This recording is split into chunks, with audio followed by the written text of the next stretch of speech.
Let's go. Let's go. LSU crushed again, but they covered the spread. And I know for a lot of you, that garbage time touchdown really helped you out. Final score 20-7. And let's just get right to it. Obviously, the defense was a lot better than expected. I did not think that they would, for 4 quarters, stop Texas A&M outside of some bad run fits. LSU was dominant defensively. In fact, they only gave up 1 offensive touchdown. So, obviously, a lot of you have opinions on the LSU offense. So, a lot of you are going to be watching this live stream. If you want to get your question answered right now so you can go home and go to bed, all you got to do is hit the super chat button or hit me up on Venmo or Cash App, and your question will jump to the front of the line. But as we always do to start these live streams, we talk about what most of you want to talk about. Now, here we go with Max. We have an offensive line and QB problem. TJ ain't it.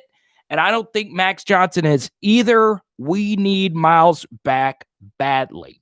So I'm going to go ahead and throw it out to you guys. If you believe the offense struggled more because of the quarterback play, type QB. If you think the offensive line is the bigger issue, type OL. Okay? So go on ahead and let me know what you think. Type QB, type OL. And notice most of you are saying offensive line. Okay? And once again, Max, I want to thank you for your donation. And honestly, Max, a lot of what you said defensively turned out to be true for this game. So shout out to you. Some of you think it's the play calling. Jonathan, I am ready for your stat of the night. Thank you for your donation as well. So once again, you can hit the Cash App or you can hit the Venmo or the Super Chat. Carvis believes it is the play calling. And Carvis is one of our smarter commenters. If you go back and read all his comments, he spits out a lot of truth. So shout out to you. We say hi to Jesse. We say hi to John. We say hi to Warhug, our resident firefighter who's been with us since day one. Okay? Don, save your Bama trolling for later because we're going to talk about Alabama. But some of you say it's the play calling. Here's my honest opinion. I believe a lot of what was wrong tonight has everything to do with Joe Burrow. And let me explain. So LSU runs a lot of empty sets. They run a lot of 4 wide receiver sets. And they're trying to run the offense that they ran last year. Okay? The offensive line pass protection is not great, and this unit is not as good as it was last year. The problem, though, is Joe Burrow was so much quicker with his hot reads, and he was so good at evading free pass rushers. LSU has not been able to answer that question at quarterback all year long. Even with Miles Brennan, they struggled with this. The middle of the offensive line cannot block a soul. They simply cannot do it. And it's time to start rotating some players in. Ed Ingram had probably one of the best games I've ever seen from an LSU offensive lineman against South Carolina. Since then, he's just been a guy. Liam Shanahan is just a guy. Chasen Hines is not good. And I hate to say it, you know I don't like to attack players personally, but Ed Orgeron, no matter what they do with the middle of the offensive line, he's got to try some new guys out. Austin Deculus is not spectacular, but he at the very least, for the most part, is holding his own. And Cam Wire is a good player and a good story from Gonzales, Louisiana. He and Dare Rosenthal, as we've seen against Auburn and now Texas A&M, they're just guys. So a lot of you that slide in my DMs about Tristan Lee and about Savion Byrd and about the offensive line, guess what? You were validated tonight. And I talked about the offensive line recruiting. So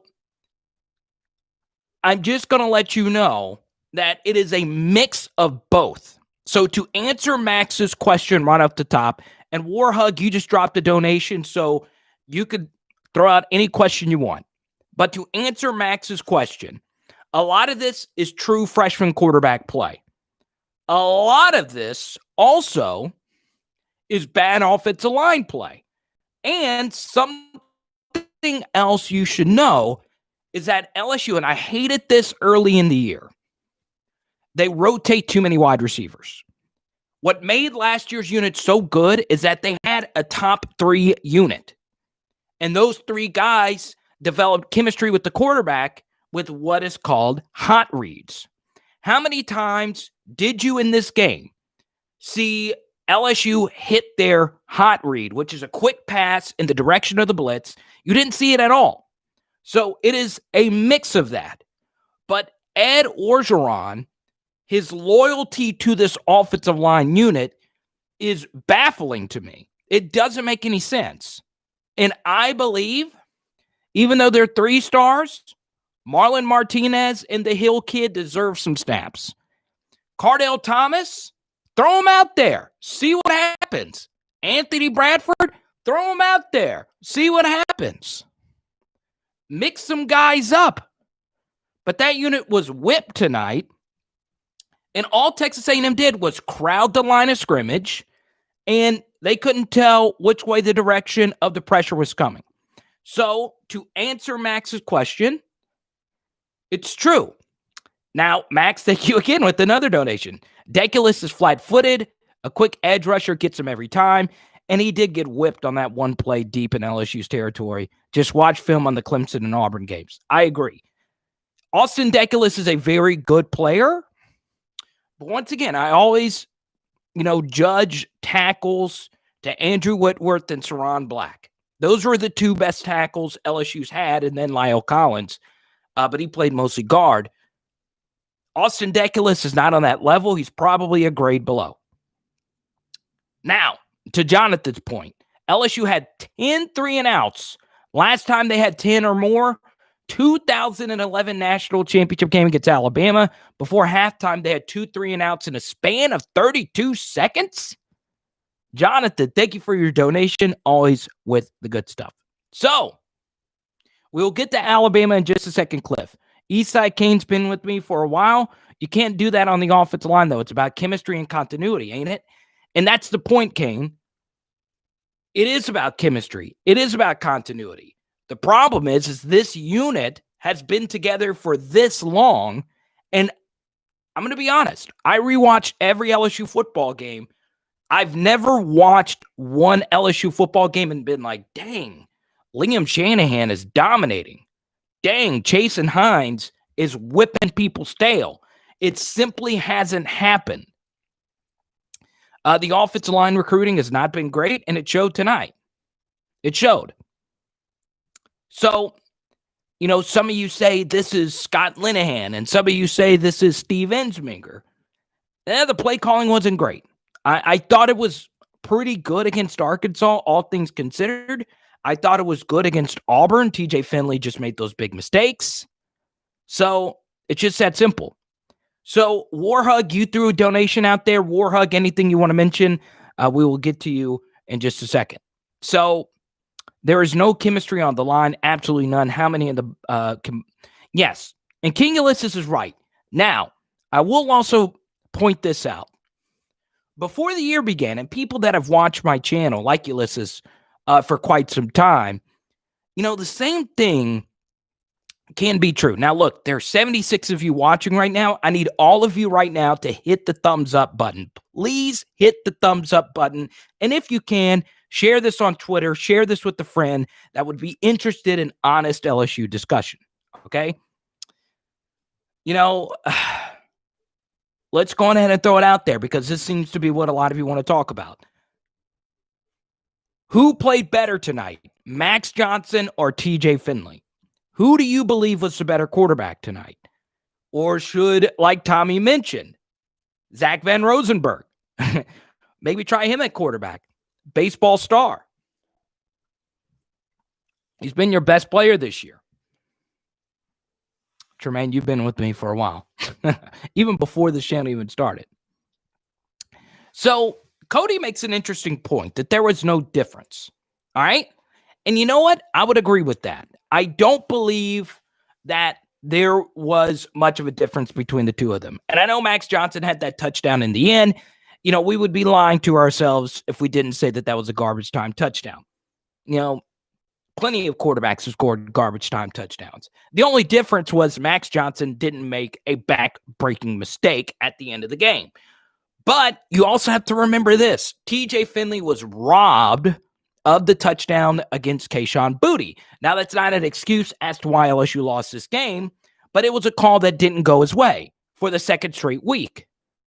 So, you know, I have to say that for me, I would put both of them around the same, but it goes without question. The starter next week needs to be Max Johnson. It needs to be Max Johnson. Okay. And I don't think that there would be any debate amongst you guys. So E. Noonan brings up a good point.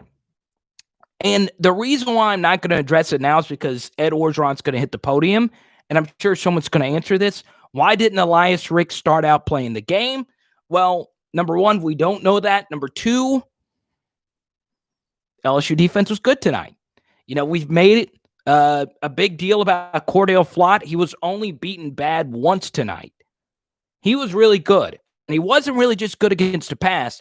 He was really good against the run. But a lot of you that watched my preview piece, I pointed this out. I loved the LSU defensive backs matchup against Texas A&M's wide receivers. So they weren't any good, Texas A&M's receivers tonight. Kellen Mond wasn't really that good. They dropped. They gave you every opportunity to win this football game, and you lost it. So let's go to Debbie here. Max Johnson, TJ is not the answer. Poor decisions, errant throws, can't roll out, can't get out of the way, can't read the defense. Wow, Debbie. Whew, that's a lot. Max was slightly better tonight. I do hate the TD overturn. Targeting. Well, Elias Ricks, the targeting was in the first quarter of last week's game, so he was eligible to start the game. Now, did the coaching staff know that? I wouldn't put it past him for not knowing that, but he did end up playing, so I wouldn't go out there and say that. Cedric says, I hope John Emery is okay. It's interesting. You know, the LSU running backs didn't have a good game tonight, and, you know, I told you my player to watch for Texas A&M was Buddy Johnson. Buddy Johnson for Texas A&M, he may not be Devin White. No one in the SEC will ever be Devin White again, but Buddy Johnson's really freaking good. And he had the pick six. And this is the same thing we've seen all year. All of LSU's running backs can't break tackles. They don't have much juice.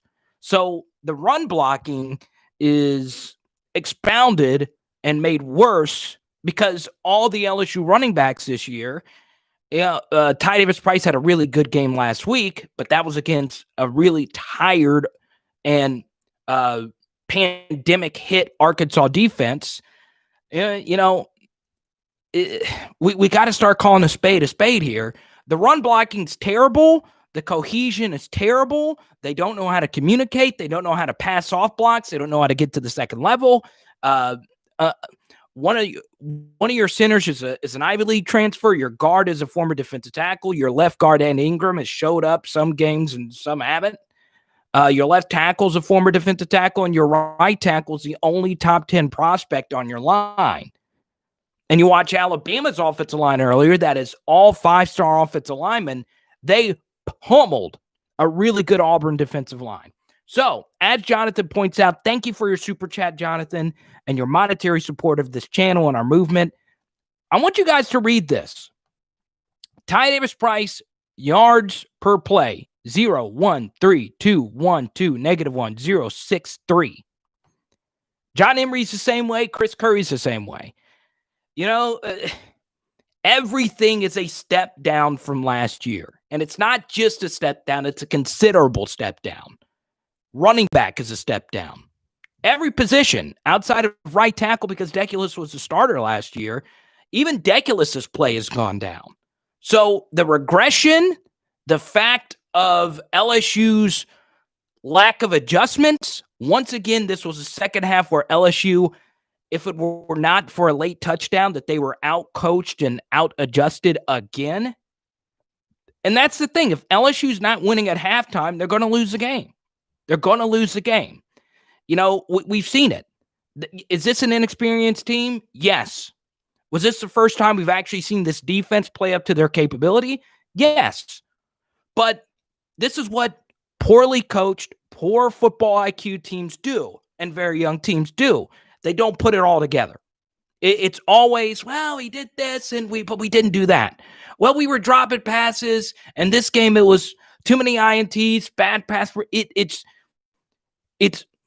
and you see it. And I pointed this out in the Auburn film study, and some of you didn't like it. This is not a high football IQ team. They still lose contain. They still lose their gaps. They still get beat deep. And tonight they didn't get beat deep. Thank goodness. But it's just the simple truth. Now, I think the running backs are as good as they were last year, but they have a 0 front line. Well, you might be right about that, but it gets to a point where if you break 0 long runs, when your longest run on 11 carries is 6 yards, and it's true. It's true. I mean, it's a problem. It's a huge problem. This is a good point from Versus He.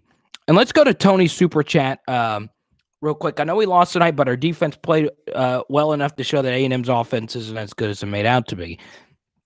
Pointed this out in my preview piece. I thought A&M was going to eventually score. The way I thought this game would play out, I thought LSU's defense would match up well early, but then eventually the floodgates would open. LSU's defense was good for all 4 quarters. And it was in large part because the LSU defensive backs are just way better football players than the receivers that they were going up against. Last week, Arkansas's receivers and skill position guys are better than Texas A&M's guys. So that's why I thought the LSU defensive backs would play well. I just thought that they would break off more long plays. Kudos to Bo Pelini and his unit for playing better. Micah Baskerville had a really good game. And I wanted to point out Micah Baskerville because the 7 overtime game, this wasn't talked about a lot. And I have all these little nuggets and I don't quite share them with you as much. So one thing that wasn't talked about enough in the 7 overtime game was Jacob Phillips was knocked out of the game on a targeting call. So it forced Micah Baskerville to play the entire overtime period, and he struggled because he was ice cold off the bench. So this was kind of a revenge game for him, and he played really, really well. I thought he played well. Jabril Cox had a really good game. It's just the one time Clark was on the field, whenever he and Ali Gay are on the same side of the field, offenses are going to run to it, and that's how A&M got their long run. Both of them lost their contain. Both of them got blown out of the play, and that's what happened. So it's one of those things. What's up, Diesel from South Carolina? Upstart. Gamecocks got killed tonight. Stevens is the worst number 7 in LSU history, and Clark is the worst number 18 in LSU history. You make a decent case here, E. Noonan. I wouldn't say Jacoby Stevens is the worst number 7. That would be Jonathan Giles, and it always will be Jonathan Giles. But, if we're going to be honest, Grant Delpit had some struggles last year. So maybe we should never give the number 7 jersey to a safety again. How about that? Okay. Chris Curry's not a good 18. He doesn't even play. I don't know why Chris Curry even got the number 18 jersey. It didn't make any sense. Clark, I got. I thought he would be a really good player. Didn't turn out to be that way. We talked about the negatives. Let's talk about the positives. The positives. Terrace Marshall, people, 10 catches, 134 yards, and a TD. He can opt out. He can just quit on the team like every other freaking college football player in the world. But Terrace Marshall's not quitting on this unit that's not going anywhere. He's accomplished everything you can accomplish as a college football player.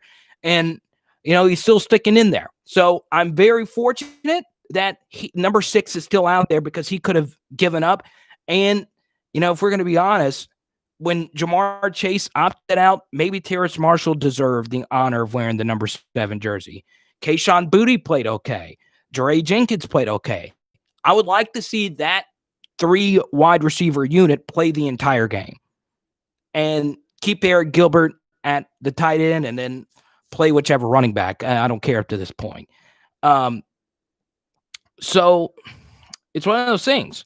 I thought Terrace had a good game, and he did. 10 catches, 134, didn't give up. He could have, he should have been opted out, but he's doing the right thing and sticking with us. And, I pointed this out earlier this week. Donovan Campbell, who cramped out on LSU, got in trouble off the field. Louisiana Tech gave him a chance to get his act together. He plays a few games and then he opts out.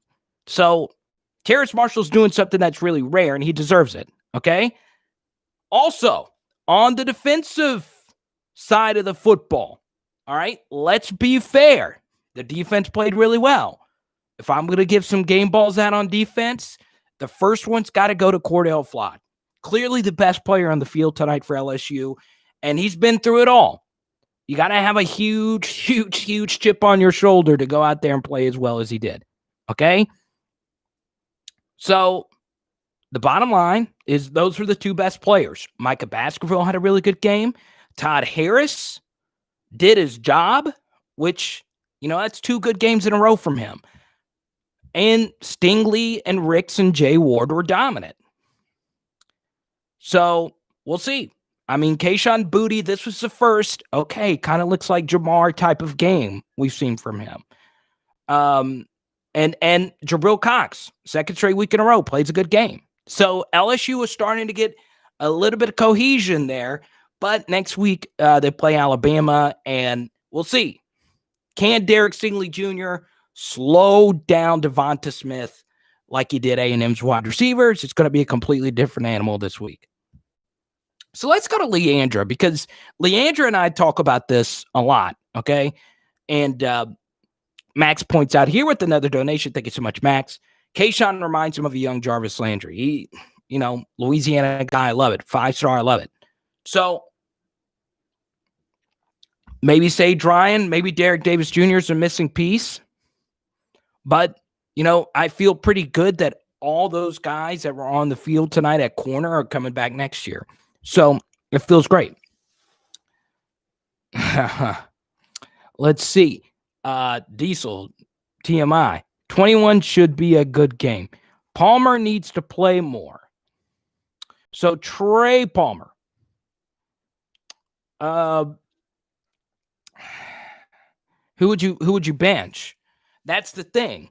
My favorite group of receivers: Terrace Marshall, Trey Palmer, or Terrace Marshall, Kayshon Boutte, and Jure Jenkins. And maybe Trey Palmer gets a few more snaps. I don't know. So let's throw it out there. Some of you are calling for a new offensive coordinator. Some of you are calling for a new defensive coordinator. We'll see how Bo Pelini. If Bo Pelini slows down Alabama, then maybe he is the answer. We don't know. I don't know if Trey Palmer was even active tonight, because if he was active, I would have saw him returning punts or returning kicks. Is Saban is retiring after this year? Well, I would like to see Pat 40 reported, but Tommy, if you're reporting it, that's good news to me. Ali Gay had a lot of pressure. Yeah, but he also had a lot of missed assignments and missed tackles as well. Kevin believes there should be a new offensive coordinator and a new defensive coordinator. Here's the thing about the offensive coordinator thing, is that can you really judge an offensive coordinator who coached the greatest offense of all time last year? Well, it was mostly Joe Brady. Well, Steve Ensminger, and this, I did a lot of searching behind the scenes. Steve Ensminger did indeed call most of the plays last year. Can you really get rid of Steve Ensminger when he coached the greatest offense of all time last year, and this year, his starting quarterback is out after 3 games? So, I think you need to keep Steve Ensminger another year. I think it's very unfair that the most important position in your offense gets knocked out 3 games in, and you're playing with true freshman quarterbacks behind a 3-star offensive line. So I would keep Steve Ensminger. Remember, this was the first bad offensive game. You can argue the Auburn game, but Auburn, at least they moved the football some. We are so close to 100 viewers. We're so close. 100 concurrent viewers. We need to get it there. Tell your grandmother, who is feasting on leftover turkey, to come on this live stream. It's the offensive line. We need more depth. Kevin, that's a good point. So I think part of it, though, is the Joe Burrow factor. Because last year, okay, and if you want to go back, it's one of my episodes. I'd have to look it up. It was part 1 of my offensive line offseason study. So LSU's offensive line last year was better than this group, but they weren't miles better, okay? They weren't 10 times better. We're so close to 100. We're at 99. We need one more viewer. Now we're back at 96. No. But anyway, I don't care if we get to 100. I would, and this is what I would do. I would go back and watch that film study. And it was an offensive line film study. And the whole film study was showing you in every game. I showed you against Ole Miss. I showed you against Clemson. I showed you against Texas. And I showed you against Alabama. And here's the thing about that film study. I cut out clips from the Auburn game. I cut out clips from pretty much every game versus a Power 5 team where Joe Burrow would step up in the pocket and evade pass rush, buy just a little bit of extra time.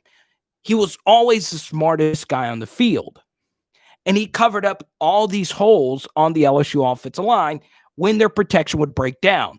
A good example of this is the Clemson game, where he just, it was literally happening on every drive. You know, TJ Finley's just not good enough yet, and he himself is not mobile to step up and evade that pass rush. He's just not. And the receivers, you know, they're not as smart on hot routes.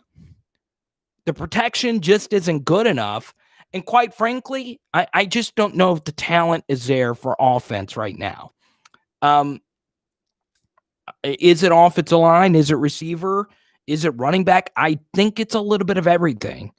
Because you always got to ask this question. As talented as Eric Gilbert is, and as talented as some of the pieces of the LSU offense are, put yourself in the mind of a defensive coordinator, okay? And think about a defensive coordinator. Who on LSU's offense scares you? Who on LSU's offense do you need to assign 2 assistants and 2 offensive analysts to watch every single clip of their film to how to game plan to stop them? The answer to that is Terrace Marshall, and that's it. Terrace Marshall is the only guy that's playing at a different speed than everybody else. Eric Gilbert is kind of taking a step back these last couple of games. He's a true freshman. As we've learned, tight end is a very complicated position at the college level. You got to block. You got to catch. You got to sit in soft spots of the zone. You can't just catch the ball and cut back and with your 4.4 speed and with your 260-pound frame just run over everyone. So outside of Terrace Marshall Jr., you know, we've seen the LSU offense really look good at times, but honestly answer that question. Who scares you objectively? Who scares you? Okay? Let me throw one more question out there. Okay? If none of those guys scare you, who on this offense has the potential to scare you next year? I'm going to tell you this. None of the running backs I've seen this year scares me. None of them scare you. Okay? John Emery, he was a 5-star. He's not a bad player. He's just not Fournette. He's not Geis. He's not Hill. He's not even Kenny Hilliard good. You know, those guys scared you as a defense. Spencer Ware scared you because as a linebacker, you knew that he was going to deliver a punishing blow every time. But none of the running backs scare you. Okay? I'm going to tell you this. Next year, Kayshon Boutte will scare defenders because he's just really talented. Dre Jenkins has looked pretty good. So we'll see. Louisiana says neither quarterback could do anything with that horrible blocking. And that's what scares you as well. I want you to go back, and here's the thing. Encouraging stat, in the last 2 games, the LSU defense is holding their opponents to a ridiculous 7% on third downs, 2 for 26. How about that? Now, let's answer this question. Who on the LSU's defense scares you? A lot of guys. Eli Ricks, Derek Stingley Jr., B.J. Ojolari. Those 3 guys scare you. You have the game plan to stop those guys. They're really good players.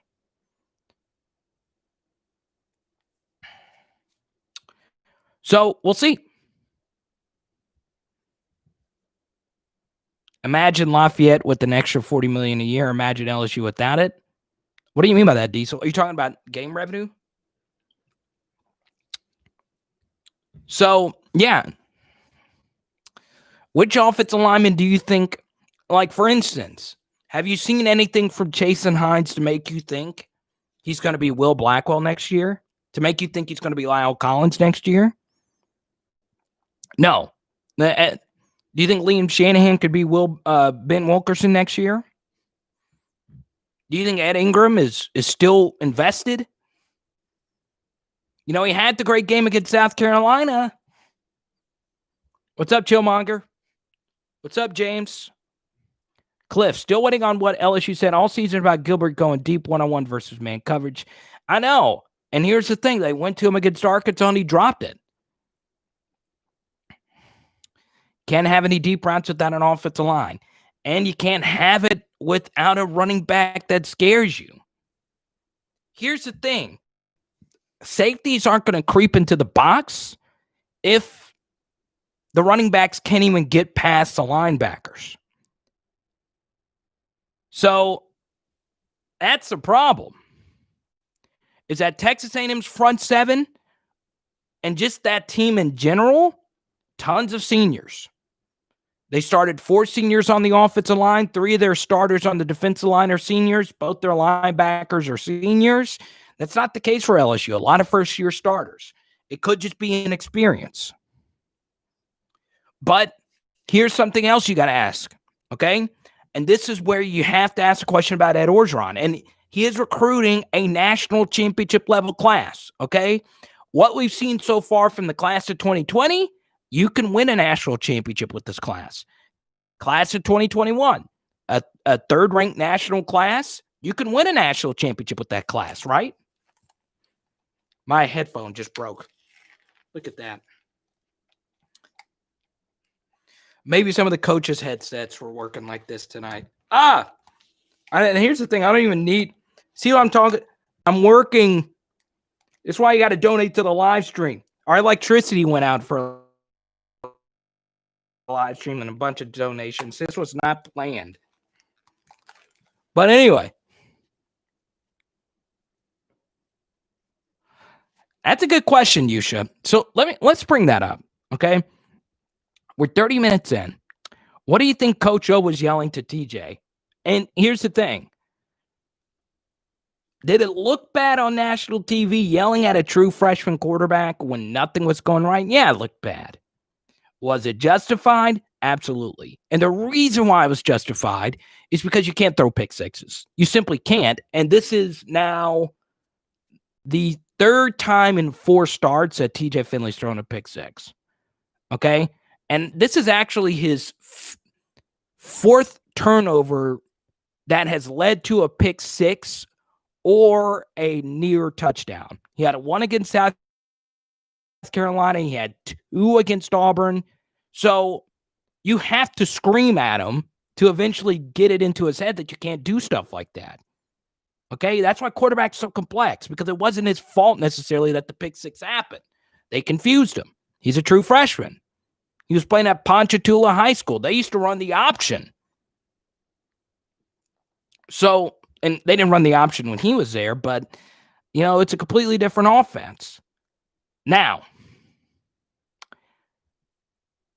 do you think Coach O was justified yelling at TJ Finley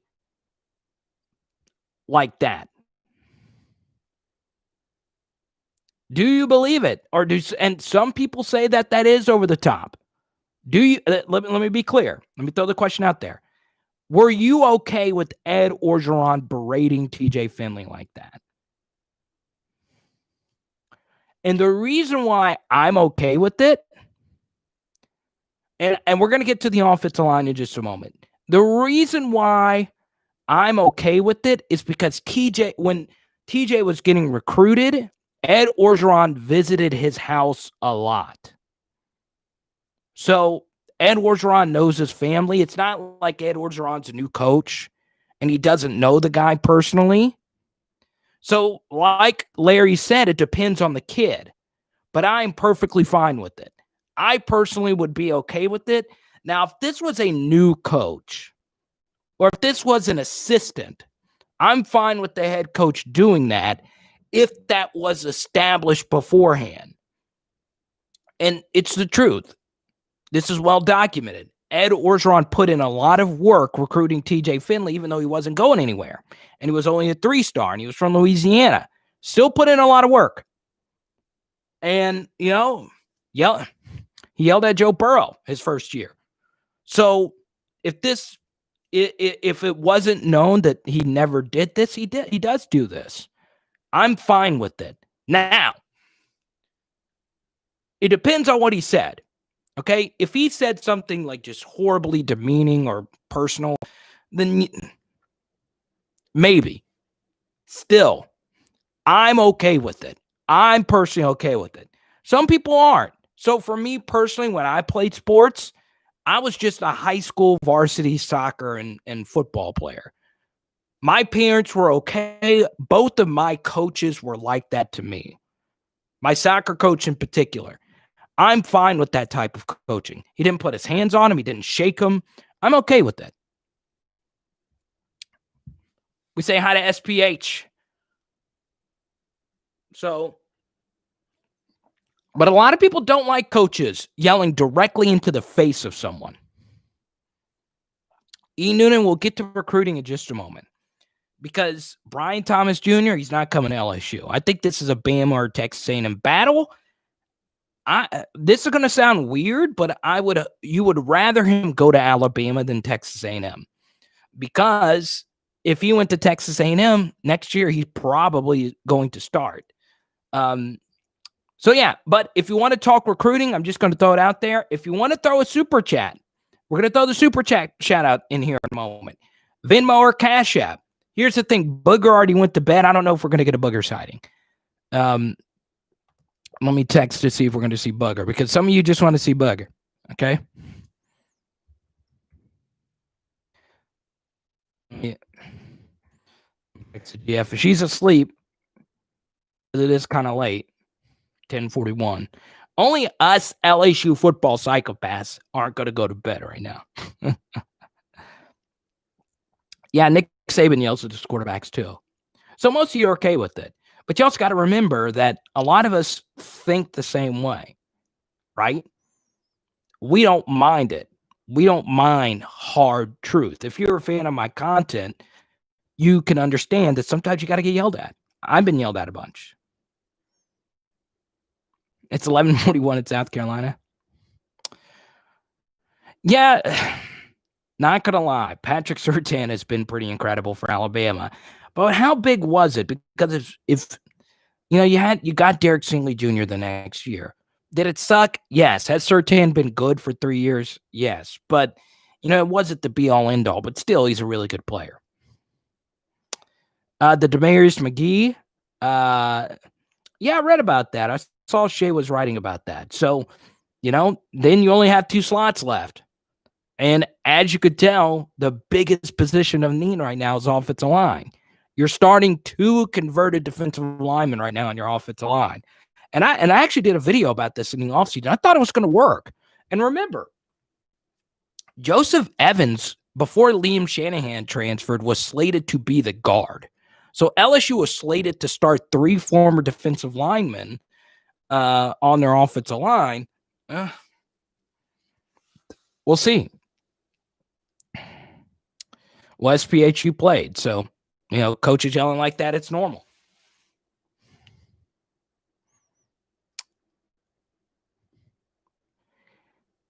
Young QBs hold the ball for too long. We need Miles Brennan. It's true. All righty. And may this be a lesson for Miles Brennan to run out of bounds and not try and take on a Missouri tackler head up, especially when that Missouri tackler is going to the NFL. What do I think of Louisiana Lafayette? All the power to him. Billy Napier's had a good year. I do like our DL, though. I've always have. I want to see them grow and progress. I thought Jaquelin Roy was okay tonight. Well, Corey Foreman's committing on January 2nd. From what I'm told, some people feel that ship has sailed. It's whatever. If Mason Smith commits to LSU, which he should, you always got a chance. You always have a chance. So,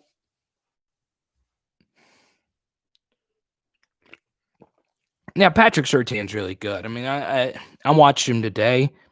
Kid can tackle. He's got some real size.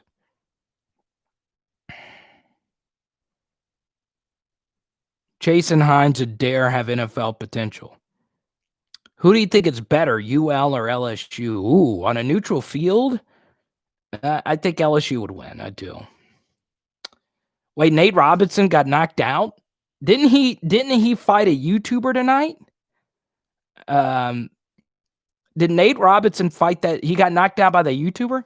I can't believe you guys are watching this stupid Roy Jones Jr., Mike Tyson fight. And I love both of them. I really do. There's UFC on. What game is there? Is there any good college football still on, or is it all over? Normally, I turn to a BYU game and the score's like a gazillion to 0. Also, what was the teeth? It was Jake Paul that knocked him out? Cliff, I appreciate the tweet, but you are my uncle, so that helps. What was the final score of TCU? I need to know that. Just because I'm curious. Anybody have the final TCU score?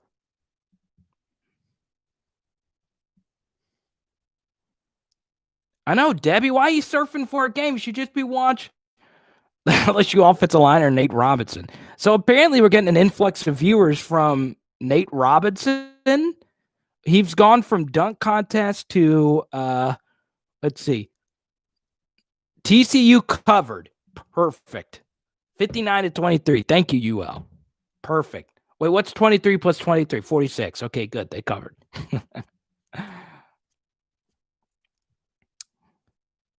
Look at that. Yusha, appreciate the stats. Mond at halftime, 8 for 25, 76 yards. What was Kellen Mond's final line? Let's see. 11 to 34 for 105. Ooh. All right, guys. Let's get to Ed Orgeron's quotes. Let's see here. We welcome Tez. We welcome Versus He, watching all the way from India. Welcome, James from Houston. Larry. Okay. Karen says, spare us, please. All right, let's get to Ed Orgeron's quotes. Ed Orgeron says, I thought we were going to catch on fire on offense, but we never did. It starts with protections. We had some guys free getting to the quarterback. Ed Orgeron said Eli Ricks was hurt. Okay. Tough day. I thought the defense made a lot of improvement. We're very disappointed in the offense. Both teams had 267 yards of total offense, but one team had 20 points and the other had 7. How about that? That was me saying that, not Ed Orgeron. So there you go. That's Ed Orgeron after the game. All right, guys. We are 45 minutes in, and we do this every week. We want to show the LSU Nation that this is the best LSU channel. If this is your first time watching, please hit the thumbs up on this video, but more important, hit subscribe, click all notifications when you do. And for those that don't know, we are giving away an autographed rookie Greedy Williams card when we hit 2,000 subscribers. You know, paid a little bit for it, but I want to give it to you. And Greedy's one of my favorite LSU Tigers, a North Louisiana Tiger. Love that kid. So if you want to be entered to win that card, all you got to do is hit the subscribe button, ring the bell notification for all notifications. Leslie and Jonathan both won Patrick Queen cards when we hit 1.5 thousand subscribers. Cortez, oh yeah, I hit you that. I sent you that tweet. Welcome, man. Let's see. Who do you like less, Florida or A&M? I hate both of them. But I'm going to say Florida because when I went to the Florida game, I had corn dogs thrown at me. And when I went to A&M, everybody treated me well. Texas A&M was a lot of fun. I really do enjoy College Station. Bankroll, I thought we'd play better too, but we covered. Right? That's all we care about. And yeah, no, I'm just kidding. I didn't bet this game. Florida. Okay. So let's do a shout out. Where are we watching from? Okay. Lee from Baton Rouge. I like that. Jake Paul probably does have a good little punch. So where are we watching from? And then before that, I want to get your Bama final score predictions right now. Katie, Texas. Welcome, Katie. Orange, Texas. Debbie. Katie, Ulysses, always in Denver, holding it down. I'm going to come see you, man, for real. Rocktown. Where's Rocktown? Tremaine's in Vegas. Actually, I could go see both of you guys. I've driven from Denver to Vegas before. I'm going to do it. When all this is over, I'm going to come meet both of you guys. Knoxville, Lafayette, Covington, A&M. Houma. Homa's great. Homa's a weird city because you have Houma, and then you got Terrebonne, then you got Houma Christian. Little Rock holding it down for the Arkansas Tigers. Mississippi. Bama 42, LSU 17. That's a fair score. Sterling and I are classmates. We went to LSU together. As you can tell, guys, I went with the stubble tonight. Do y'all like the stubble, or do I need to shave? What do you think of Jimbo's late timeouts? It is what it is. Debbie thinks we're scoring 21 points. Did you see the Bama defense today? And I know Bo Nix is trash, but goodness. 42-17 is a good score. Rain, Louisiana. Eastside Kane says 92-5, but that means that we're going to get a safety. Do you think we're actually going to get a safety? We are not going to break it down in the middle of the field, you guys. That's true, SPA. SPA, here's the thing. Okay, when Bama beats you for 8 straight years, you got to understand, we're going to really enjoy that win. Let's go. Welcome, Kyle. Kyle's on top of it. He's got great recruiting comments. He's got great offensive line comments. So welcome, Kyle. Marcellus with the comment of the night. That is what I like to see, Marcellus, right there. Boom. I'm going with Marcellus's score. LSU 9, Bama 6. Lake Charles, Louisiana's in the building. Welcome. Emmanuel, a lot like Plum. I hope the recovery efforts are going great in Lake Charles with the hurricane. I'm also really excited, speaking of Lake Charles, Garrett Nussmeier, the answer at quarterback next year, is a true freshman. I don't think he's ready to play as a true freshman, but you never know. He could be the next Tua Tagovailoa. He and Tua are actually very similar quarterbacks. Respect to Lake Charles, for real. So Kyle wants to talk offensive line. So let's do that. Let's chat offensive line. All right, so I tweeted this out. I got a bunch of retweets. Let's go to Jonathan. He was a super chat. Do you agree with Kayshon Boutte's overturned TD catch? It was very reminiscent of 2010 versus Florida when Tolliver caught the fade with the laces turned while securing. That is a really good point. So, yeah, it actually is very similar. So for those that don't remember, Terrence Tolliver, to me, the most underrated LSU wide receiver of the championship era is Terrence Tolliver. He caught so many big passes, and in back-to-back weeks against Tennessee and Florida, he basically won you the game. And against Florida, he had a game-winning touchdown where, he had possession, but he just kind of twisted it. It was the same thing here with Kayshon Boutte, but honest on everything, I actually side with the offensive player. If the ball is barely nudged and it barely moves, still give it a touchdown, especially if that's what it was called on the field. Okay? Very simple. You stick with it. So let's answer Jonathan's question. We'll get to Kyle's offensive line question because Jonathan did donate. I am going to say yes, it was a touchdown catch. Do you believe it was a touchdown catch? Type Y for yes, type N for no. Simply put, if you don't have enough to overturn it, you stick with the call on the field. And if the ball barely nudges, you go with the call on the field. So overwhelming yeses here.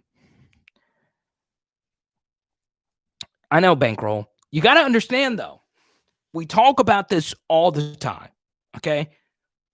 How do you respond when things don't go your way? Great players, great teams overcome when things don't go their way. And LSU's not a great team. Unless everything goes your way, you don't win.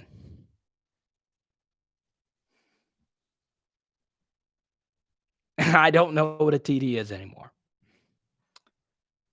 Oh, I am a cat. I could talk about that TD catch all the time. Early Doucette dropped that ball, okay? Early Doucette dropped that ball, even though that was probably the most impressive throw an LSU quarterback's ever seen. Jamarcus Russell rolling out left on his right foot on a laser. There are 3 quarterbacks in the history of the SEC that can make that throw, and Jamarcus Russell's one of them. Only a few quarterbacks could have thrown that football. TPV, and my typing speed is godly. I know, I'm like a law clerk. I'm kidding. I actually just copy and pasted that message. So let's go to Kyle's question because I said I would. All right, offensive line. I don't understand what LSU's doing with the offensive line. I really don't. Because when the unit starts to play bad, this is why I would have switched some players out on the offensive line. Because, number one, here's the weird thing about college football. And this is why I always bring up why college football is so weird, because you don't have a preseason and you don't have 7-on-7 and you don't have scrimmages versus other teams. The only way you can know if a player is any good, 99% of the time, is when you see them play against somebody else. There are very few Jadeveon Clowneys and Leonard Fournettes where you can just look at them in practice and be like, okay, they're going to be really good. So the only way you could tell if a player's good is if you actually play them. None of the LSU offensive line has proven to be a really good football player. Outside of Ed Ingram for a few games, Austin Deculus has been consistent. He hasn't been spectacular. When guys aren't exceptional, bench them and see if the guy behind them is better. Because you don't know. You can't know in practice. What I think the LSU coaching staff doesn't do a great job of is they're not really good at adjusting game to game. We tend to forget this when it comes to college football breakdowns. And us as college football fans and coaches as well, games are not in a vacuum. So, if I was LSU, knowing that this was the second consecutive road game you played, your offense was on the field for 43 minutes versus Arkansas. Now, and I'm going to get to your comments in a moment. You know I'm making a big point when I go like this. So hear me out. If you're James Craig and you're Ed Orgeron, you have to know, especially if you're an offense that gets to the line of scrimmage quickly and makes a lot of checks, your offensive line is going to be in a stance for a long period of time. So unless you played the game, when you're in your stance for a long period of time, it gets you tired. So the LSU offensive line wasn't just bad tonight. They were tired. Now, that's not an excuse, but if you're the LSU coaching staff, you have to know going into the game that if they're on the road for the second consecutive week, when, by the way, they played 43 minutes, more often than not, you have the football for 33 to 30 minutes a game. You have to know that the offensive line was going to get tired quickly. And if they struggled, you needed to put backups in. But what did LSU do? They didn't adjust. And that's what angers me. I almost said a word that would have got me demonetized. But still,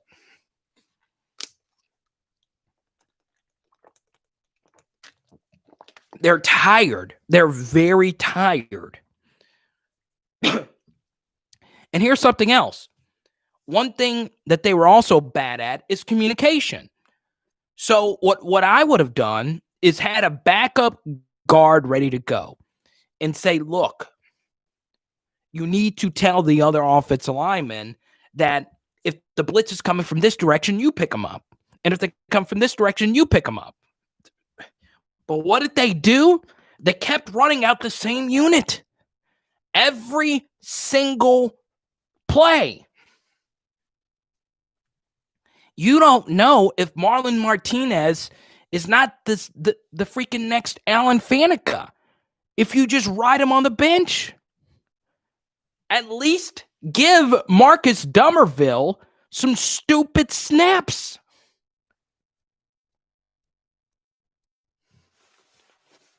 Why? With everything that's going on, how are you so dead set that Liam Shanahan is the center? And you guys know this. On this channel, I don't like to criticize players. I don't like to call out players. They're giving it their all in the middle of a pandemic. But my point isn't necessarily none of them individually. It's an overarching point. Why don't you play more backups? Why don't you play more backups? And this goes to show you, and it's been the problem all year long. Outside of 2 touchdowns on the final drive of the game against Arkansas and against Texas A&M, LSU these last 2 games have been horrible in the second half. That is a sign of bad in-game coaching.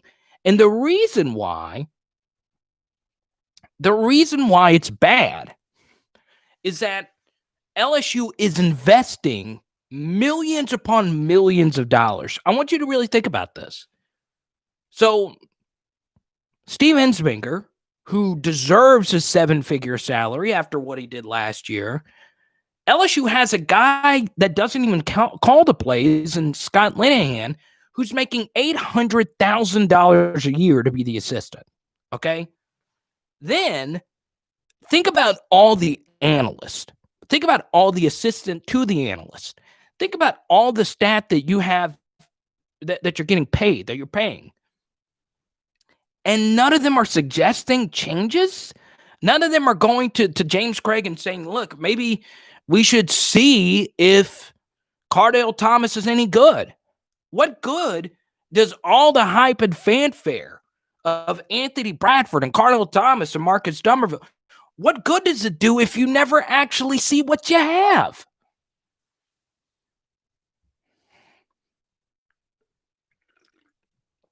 But you see, James, this is why I push back on that. You don't know it. You simply don't know it. Anybody, and I say, and I honestly say this. When I played, that there are some guys that are really good in practice, but they suck during games. You don't know. You simply do not know who your best players are until you play them. You simply don't know. Okay? And I know the opposite side of it is something Eastside Kane brought up earlier. You need chemistry. And I agree with that. But this offensive line should have chemistry. This has been basically the unit all year. But that's my point, James. They might suck in practice, but they could be great in games. They're fresh. They haven't played. Anybody have Tristan Lee's number? That would be very weird. Ugh. But honestly, I'm not sure if I think Tristan Lee's really good. I'm not sure if he's a first-year starter good. I think some people think so. Can't be any worse than what we have now. Keith believes the issue is play calling and coaching, period. So let me ask you this, Keith. If you want to make a blanket statement like that, which is a very fair statement, do you think most – let me just ask everybody then. Do you think most okay, let's go to SPH Huntsville, a Bama fan donating to the channel. My neighbor's son showed me a vid after the game tonight where the team was playing Orgeron speech. Get ready for a different kind of speech Saturday. Hey, that's fine. If Bama fans donate to me, all money's green, baby. But yeah, Alabama's got to be licking their chops. They do. Roll Tide, what F you? That was a good moment, but we'll see. I mean, Devonta Smith has looked better than what he was last year. Maybe Derek Stingley Jr. is up for the challenge this year, especially if Eli Ricks is hurt. We're going to need Sting next week. Thank you. I appreciate that, SPH. Hundreds are blue. Are hundreds blue? I wouldn't know. Sorry I got here late, but do you think Brennan would have made a difference? Yes, because Miles Brennan knows how to check out of a hot route. So, yeah, he would have made a difference. How much of a difference? I don't know. Do we miss Peter Parrish? So, I always struggle talking about guys that don't do the right things off the field. And I have it on good authority that Peter Parrish was not good off the field. So I don't like to do what-ifs with guys that don't get the job done where it really counts. So would Peter Parrish be better than TJ Finley or Max Johnson? I just don't know enough about him. I would guess yes, since he's more experienced, but I simply don't know. I just don't. But I am a big person. I want guys on my team that want to be there and want to do the right things and handle themselves the right way off the field. And, during my sophomore and junior year, I lived with a few of the football players. I lived in the same apartment complex, and they all told me the same thing. They know that some players don't want to be there, and they don't want to be around guys that don't do the right things off the field. It's just simple. But yes, LSU probably moves the football some. You have to factor this in. Does Miles Brennan throw a pick six the way TJ Finley threw one? Probably not. If Kellen Mond goes 11-34 for 105 yards, you should win the game. You should win that game. So, you take away the one touchdown, take away the pick six.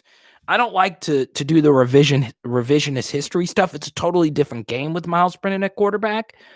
But yeah, he kind of screwed himself. You got to protect your body when you run. Are there any college football games on? I know, Eric, but Washington came back and won that game. Are there any live college football games on that I could have in the background?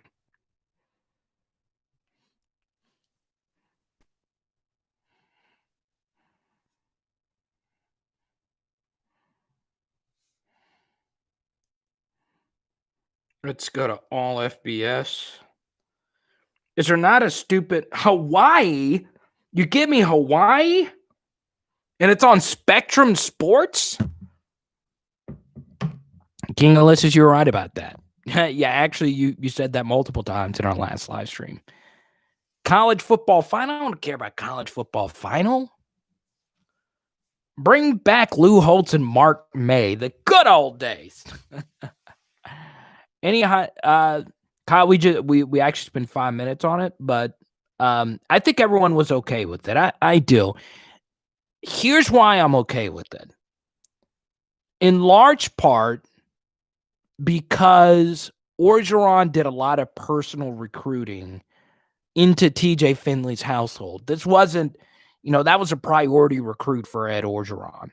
So, that's why I'm fine with it.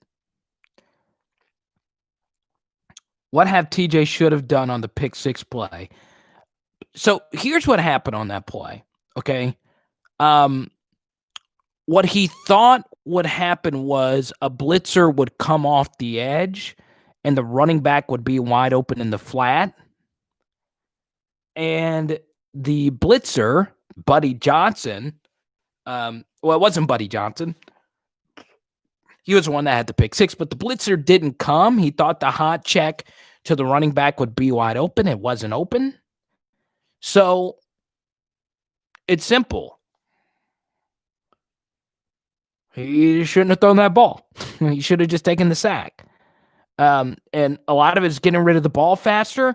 But the bottom line is that the offensive line, along with the quarterback, they don't know how to read a blitz. And, I've seen this throughout the year. Maybe LSU should go back to the 3-4 because the one thing about the 3-4 is that you don't know which way the pressure is coming.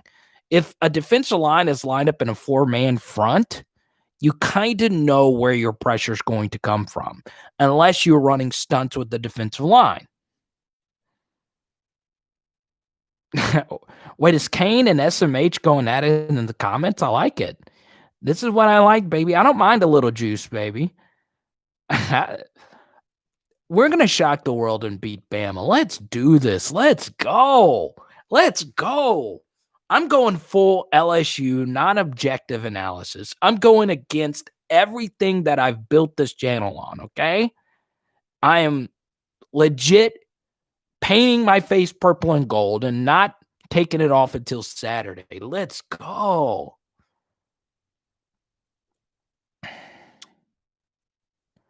That's a good point, Keith. Lots of untouched blitzers. But to answer your question, the reason why LSU's running the same offense they're running last year is because Joe Burrow was able to miss those untouched blitzers. So, yeah, that's the big issue, is that last year, the offensive line, when they missed untouched blitzers, Joe Burrow made them miss almost nearly every time and threw a touchdown out of it. So, once again, there will be another Joe Burrow. There will never be another Joe Burrow at LSU. But that's just the difference from last year to this year. It's probably the biggest difference. And I did a lot of videos on it in the offseason. I don't want to rehash old stuff. And I don't want this video to be, well, we don't have Joe Burrow anymore, because he's not ever coming back. But this was the game where that really reared its ugly head. So it is what it is. What's up, Goatee? Yeah, the defense did play well.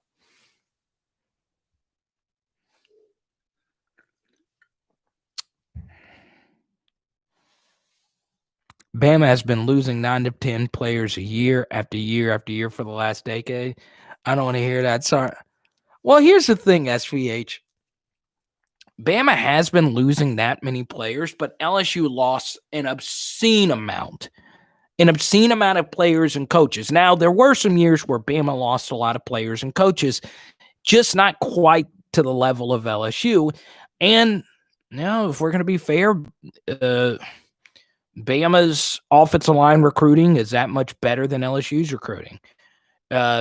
When you recruit a number one class overall every single year, it helps. Or a number two or a number three class like Bama does every year.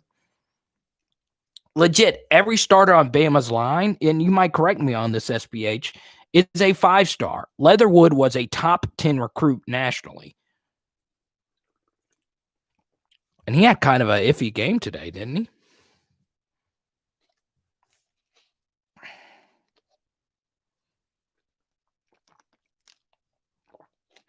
Why doesn't Ed have the next QB ready? Well, he had Miles Brennan ready.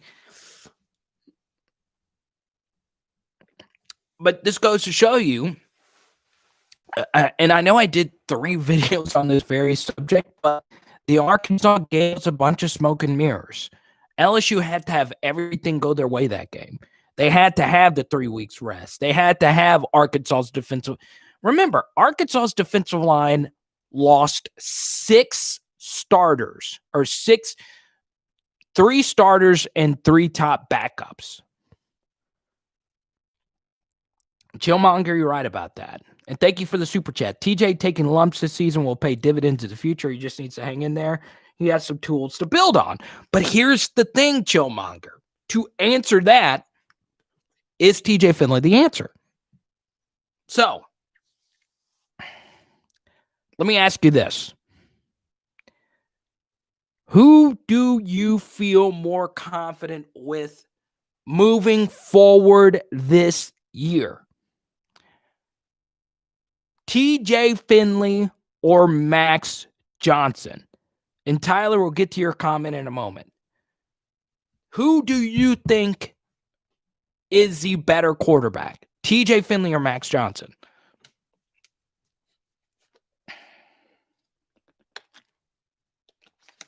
And I'll give you my answer in a second. Lindsey Scott? Is he still in college? I don't know.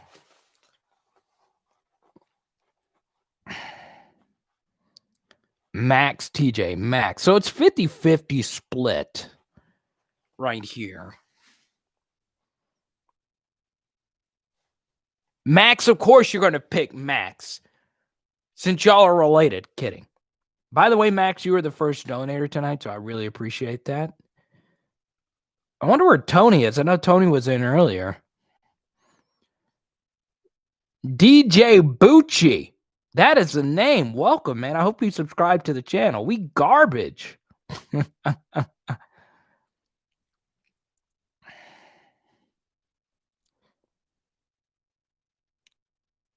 So, I'm going to go with Max. But I would like to see Max Johnson be named the starter.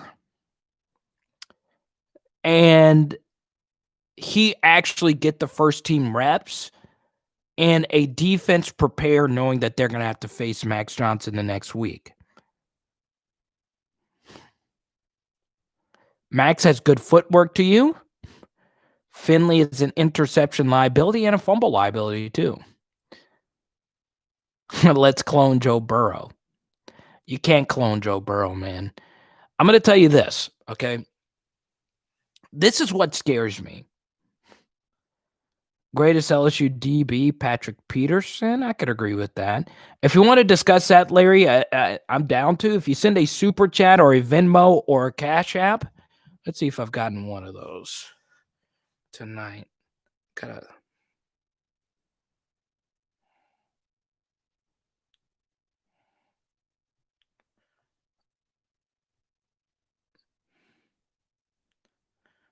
So I had a Johnny in Birmingham.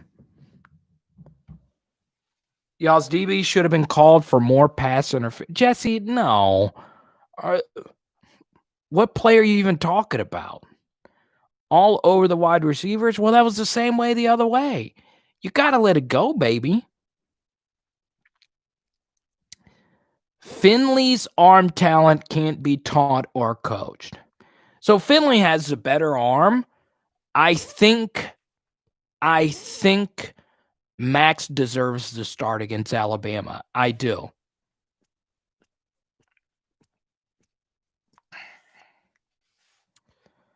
That was a horrible call on Cordell. Flott had a really good game today. Now, how is he going to do going up against Mechie and Slade Bolden next week? We'll see. Alabama cheated. Oh, Danielle's going to fire up the Bama trolls in here. Let's see. Welcome, Danielle. I hope you hit the subscribe button. Thomas, welcome, man. Emmanuel. I'm not against that call power, but explain Max over TJ. Here's why you should start Max Johnson. It has nothing to do really with TJ Finley. The only way you can evaluate a quarterback is if that quarterback gets everything he could possibly handle and have in his favor for a start. Because when you're named the starter, you take the first team reps at practice, and the other team's defense knows you're the starter. So that's why he deserves that shot. How does he handle leading a team the whole week at practice? How does he handle knowing the defense is going to have to play you instead of the other guy? Especially when the other guy is not only right-handed, the other guy is a completely different quarterback than you are. He has a strong arm, but he's not mobile. You're left-handed, but mobile, but doesn't have the same type of arm. So you've got to play the entire game. Bottom line. I like that, Marcellus. We will beat Bama.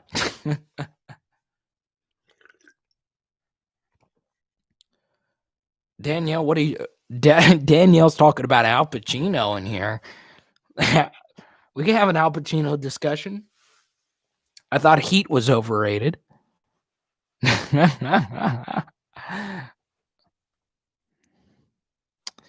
Yeah, and Keith, you're perfectly fine with thinking TJ's a better quarterback. TJ probably has a little bit higher of a ceiling with, the NFL level arm, but, you have to see. You don't, like I said, there's so many things you don't know in college football, and that's the kind of scary thing. In the NFL, you kind of know. You can kind of tell. Because you get the preseason games, you have all these scouts, everything's well evaluated. In college, you simply don't know. You simply do not know. I do too, Cortez. It's my life. That's why I've dedicated my entire life to this channel. This is all I have. I'm dead serious. I don't have a job. I don't have a 9-to-5. I don't have health insurance. I have a sick dog. And this is all I have. So your donations, your Venmos, your Cash Apps, your Super Chats, but most importantly, you watching all my videos is what is making me some money right now. Hopefully we make more. We're going to start having Patreons and all that stuff. That's all coming. But, we're building. Let's see.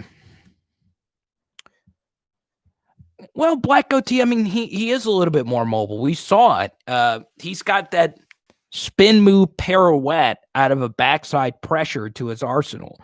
It's a move Russell Wilson used a lot, and we saw it a few times with Max Johnson, and it does buy a little bit more time. Now, the only problem for him is that he doesn't have a cannon coming out of it. So we'll see. He did take 3 sacks. Oh, I know, SPH. I don't. If you can't handle ribbing, I know everyone's not a stand-up. I'm a stand-up. If you heard what comedians say about each other, it's not for everyone. You got to have a thick skin. And I don't have the thickest skin. When I get a negative comment, sometimes I'm like, oh. I had an Auburn fan berate me on Twitter a few weeks ago out of nowhere. Never talked to him. Yeah, it's weird. But, I've had comics tell me I'm horrible to my face. Chris, you're right about Cordell Flott. He's excellent. Pocket presence means so much more to me. So, yeah, I agree with you. I thought a few times TJ needed to step up in the pocket to help out his rush, and he didn't do it. And that you lose faith in that when your front 3 guys can't communicate. And that's part of my problem is, are Liam Shanahan and Ed Ingram friends? Do they talk to each other throughout the game? Does Shanahan talk to Chasen Hines? There was one play where Max Johnson stepped up in the pocket. Chasen Hines had a double team with Liam Shanahan, and Chasen Hines just got mollywopped. But it was a double team. He should have been able to hold his block. Chasen Hines just didn't have it. It looked like his legs were in quicksand tonight.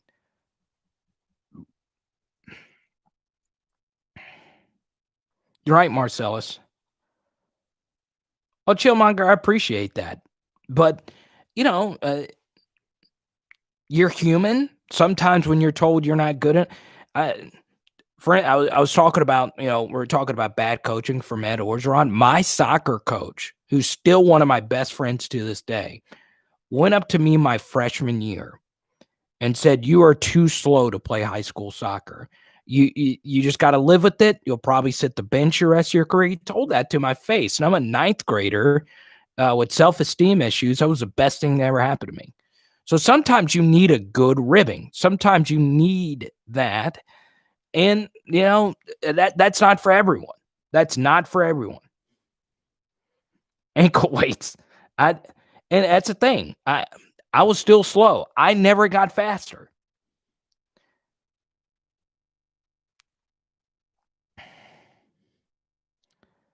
Mac Jones will ride that bench NFL QB. I could see it. He's got a super clean pocket every time he throws, but he's good. He's really good. Yeah,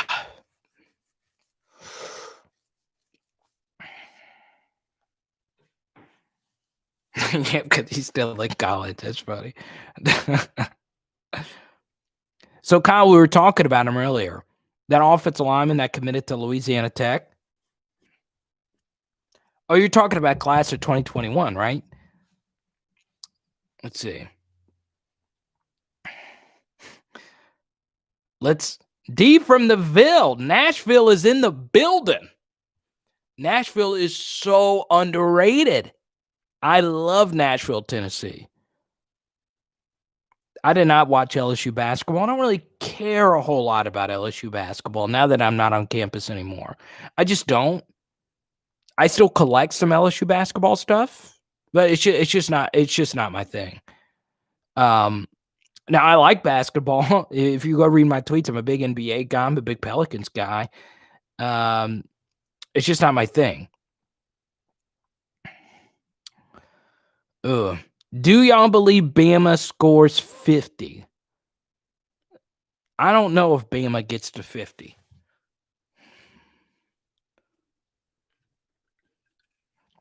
Clemson got to 50. Good. This was Trevor Lawrence's best game. He really balled today. It wasn't just handed off to ETN type of stuff. He looked really good. They did score on that flea flicker, but still. Not 50. Not 50. God, Trevor. Trevor looked good today. And I'm big critical of him. He really looked good. Heinz, that's a good question. That's a good point. Bama's defense is dominated. So while I still have most of you guys here, I want to ask you guys, what do you think? What do you think of the channel? Obviously, you guys like the live chats. It's a big success. If you like this, every Tuesday night at 7, we do this. You have nothing better to do on Tuesday. But let me know what you would like to see more of. Would you like to see more recruiting videos? Would you like to see more me breaking down the games? Would you like to see more film studies? I'm an open book. Any compliments, any criticisms of the channel you want to give, let me know. I appreciate that, Eastside Kane. Thank you. It's not easy. But yeah, I would love your feedback, and we'll get back to your questions. Do viewer polls. Okay, well, we could do more of that. I like that. Get you guys more involved. I like to be as interactive as I can on some of the videos. I go look at my analytics to see what you guys like and dislike. So I'm going to let y'all in on something. You might as well do the live stream during the game. I've thought about that. Like the viewer polls, film study. So there is a downside to film studies. I don't get AdSense money from the film studies. Updated recruiting videos. So let me go ahead and say this. Every Wednesday at 11 a.m., you're going to get a recruiting video. Unless there is a huge breaking news story. So what's up, James? Welcome, man.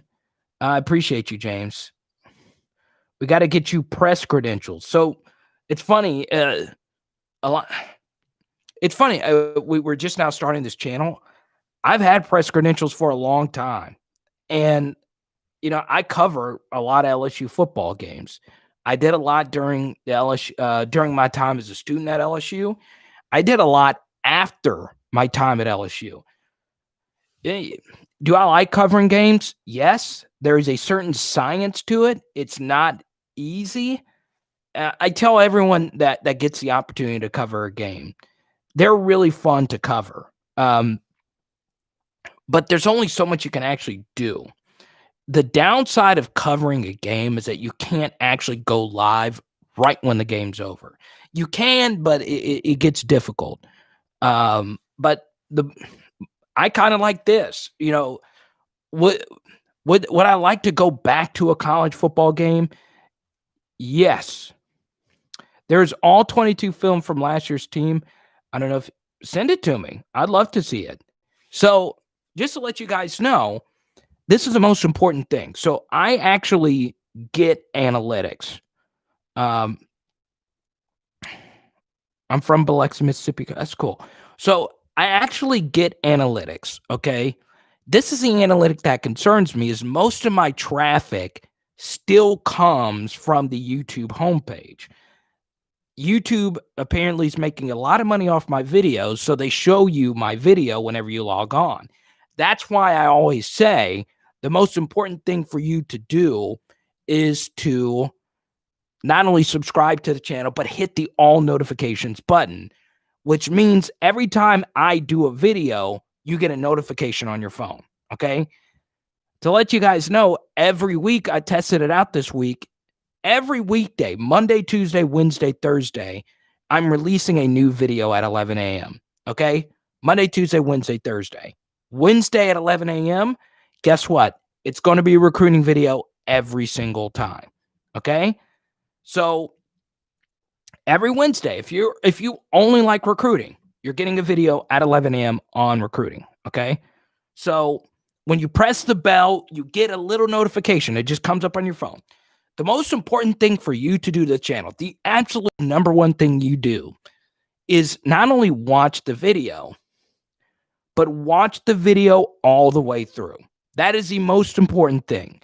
The most important, just to let you guys in behind the scenes of a YouTube creator, the number one metric is not actually subscribers. Subscribers are actually overrated. The most important thing is you watching the video all the way through.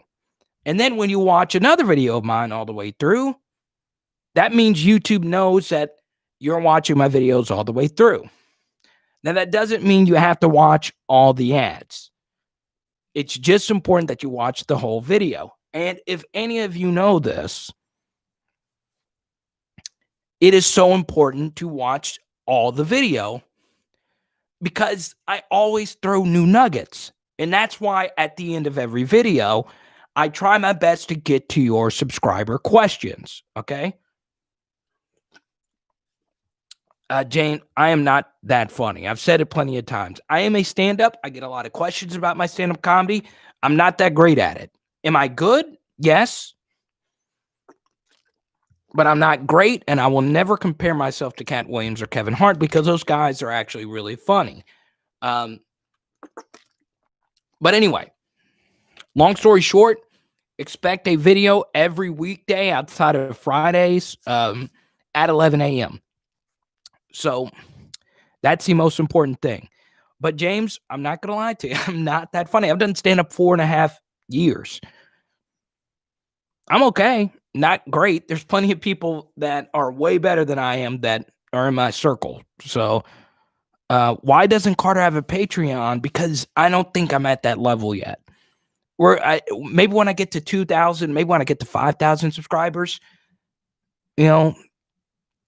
but like I always say, and this goes for any YouTube creator, because a lot of you not only just watch me, you watch other channels.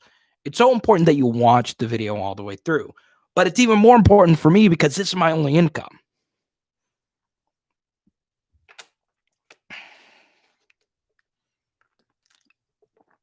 You miss every shot you don't take. Don't hate me, but if I can watch them right away, I'll have them on I appreciate you, man. Yeah. But I also, here's something else. Don't just watch it because you feel sympathy. Watch it because every video, I'm going to give you perspective. Every single time, I'm going to give you perspective. And I honestly feel like, you can get perspective from other places. I always like to hear perspective that you don't normally hear. So we'll see what we have cooked up, but I try my best to give you the best content I possibly can. So on Monday at 11 a.m., expect our next video. Is the SEC still the best right now? Absolutely. You have Alabama, you have Florida, Georgia, now that they have a quarterback and they finally played that quarterback. Who was the one that told you that LSU should have pursued JT Daniels this offseason? Oh, that was me.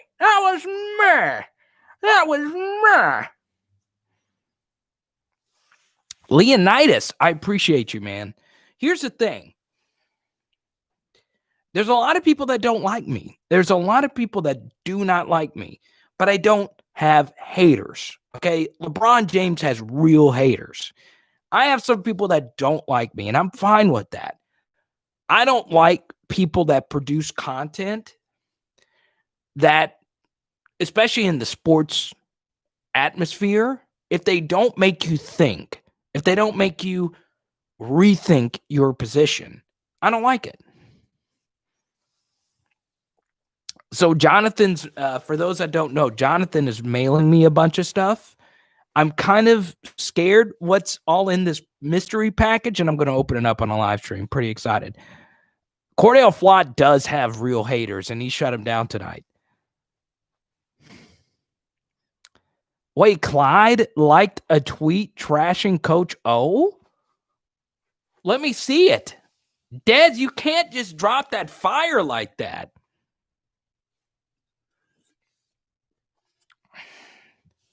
You got to remember, Clyde's running backs coach is not at LSU anymore. I don't know how close he was to Kev Falk, but one thing you also got to remember is In college, you spend way more time with the strength and conditioning coach and your position coach than you do the head coach. Maybe because Coach O was Fox News this summer. Those hits didn't help him. And, I don't want to make this about politics, but, when you go to Fox News, you're not going to gain many fans in the locker room. Check his recent Dez. I'm freaking talking to 82 people. It's hard for me to do that. Let me do some Twitter searching because Dez doesn't want to link me up here. Oh, thank you, man. Let's see. You hit you with the follow back. Kane. Let's see. Oh, that's cool, man. This is an all 22 from behind, too. That's good. All right, so Leonidas, this is a question that I get the most. What college coach would have lost 37 players from a championship roster and have 2 freshman QBs and field a championship team? Cannot say this enough, okay? And the ironic thing is that LSU's defense played their best game of the year against the best offense that they faced this year. So that's the ironic thing. The problem isn't so much that they are losing, okay? The team is not that good. The team lacks real talent right now. And can I just say something personal real quick? And I was going to save it towards the end because it doesn't really I do have a friend currently playing Division I football, and Oklahoma State decided to finally play him today, Desmond Jackson. They finally gave him some carries, and what does he do? He goes for 3 TDs. He had the opportunity to score another one, and he slid down at the 1-yard line because he's smart. So shout out to Des Jackson. This is a Des Jackson fan account.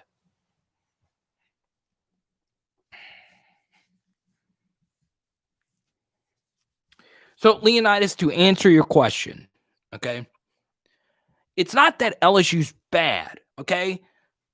We knew that there was an opportunity that LSU would be bad this year. We all knew that.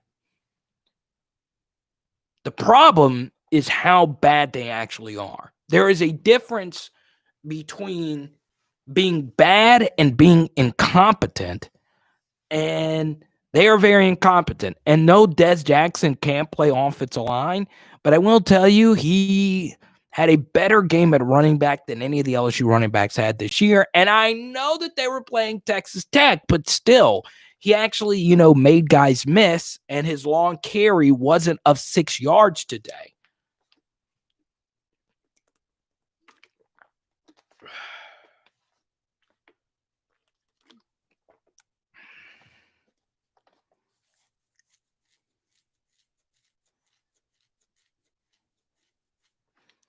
You're right about that, James. Jonathan, but Boog is asleep. My girlfriend had to work 9 days in a row, and she's normally on booger duty. And I know, Jonathan, you're the one that wants to see Booger more than anyone.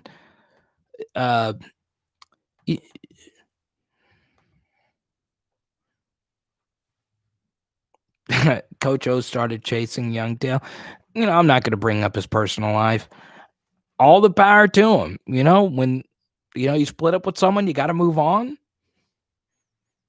It is what it is. I'm happy for him. I personally like Coach O. I play for him. He fielded the greatest team of all time. A lot of that had to do with him.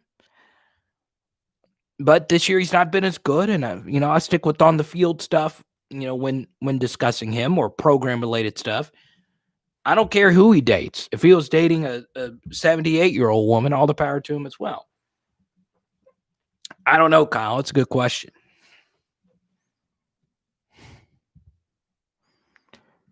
But were the players not playing hard tonight? I don't know. I don't think I saw a situation where players just gave up. I thought I saw it against Auburn because the floodgates opened. But Not tonight. I thought the guys put the effort out there.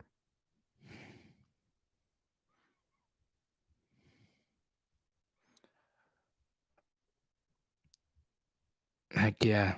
I'm following Eastside Kane on Twitter now. Let's see.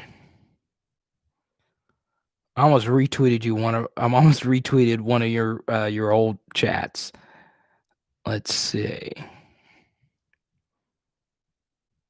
Why don't we try BJ Ojolari at offensive line?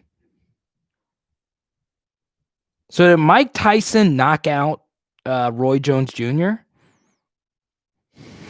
Someone said Mike Tyson versus Jake.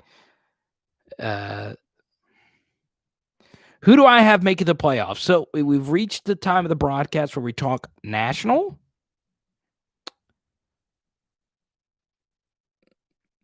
You shouldn't. Twitter's a horrible place. Romeo, I almost said Les Miles. You know, if you bet against Les Miles, you'll make money like I did tonight. Nate Robinson got put to sleep by a YouTuber.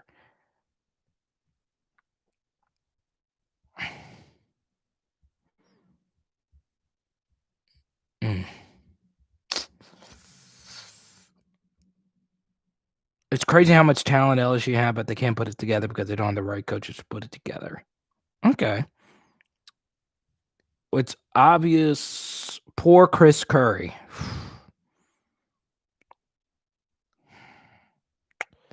I don't know.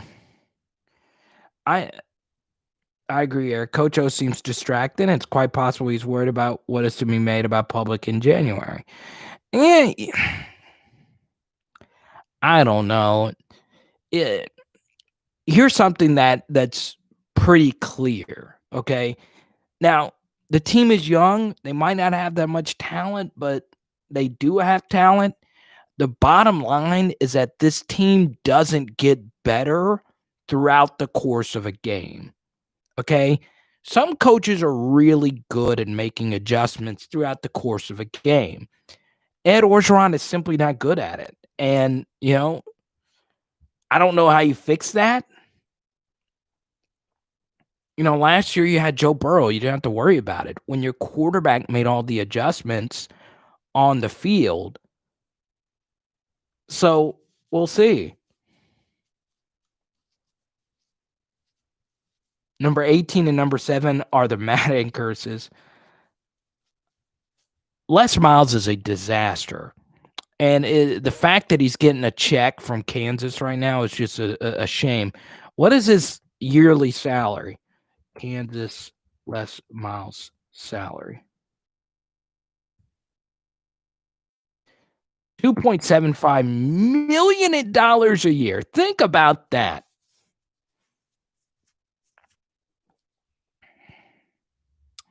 And here's the thing. No, the players don't vote for it. It's just given out.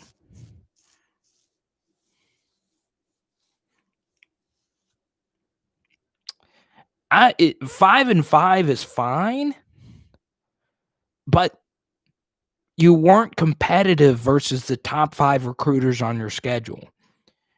You were blown out by Auburn. You were basically blown out by Texas A&M.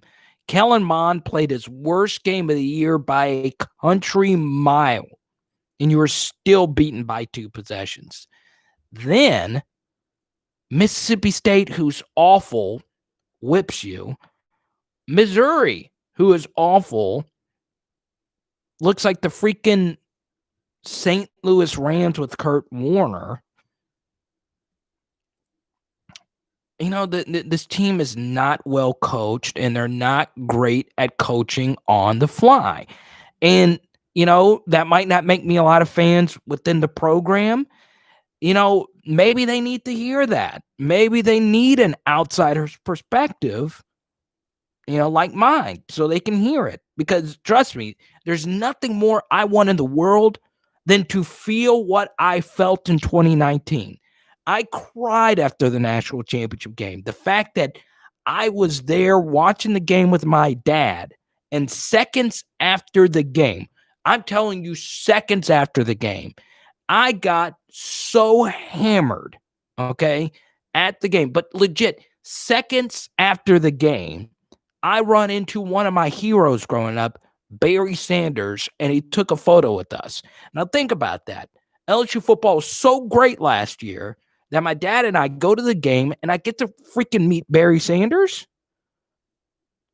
But my point is that someone needs to tell the truth. And all I'm doing is telling my truth. Okay. And if I don't tell the truth, what changes are going to be? All I want for after tonight's defensive performance is Bo Pelini out of the hot seat? No. No. Because I think Ole Miss runs it up on LSU, to be honest. I love the way Kiff calls that offense. Texas A&M skill position players got exposed. Spiller's a really good running back. He's not a special running back. None of their receivers are really that great. Their best receivers in the offseason, Osborne, opted out. He quit on the team. Amacat's going to the store. My girlfriend's not here to grab me another drink, so I am only drinking water.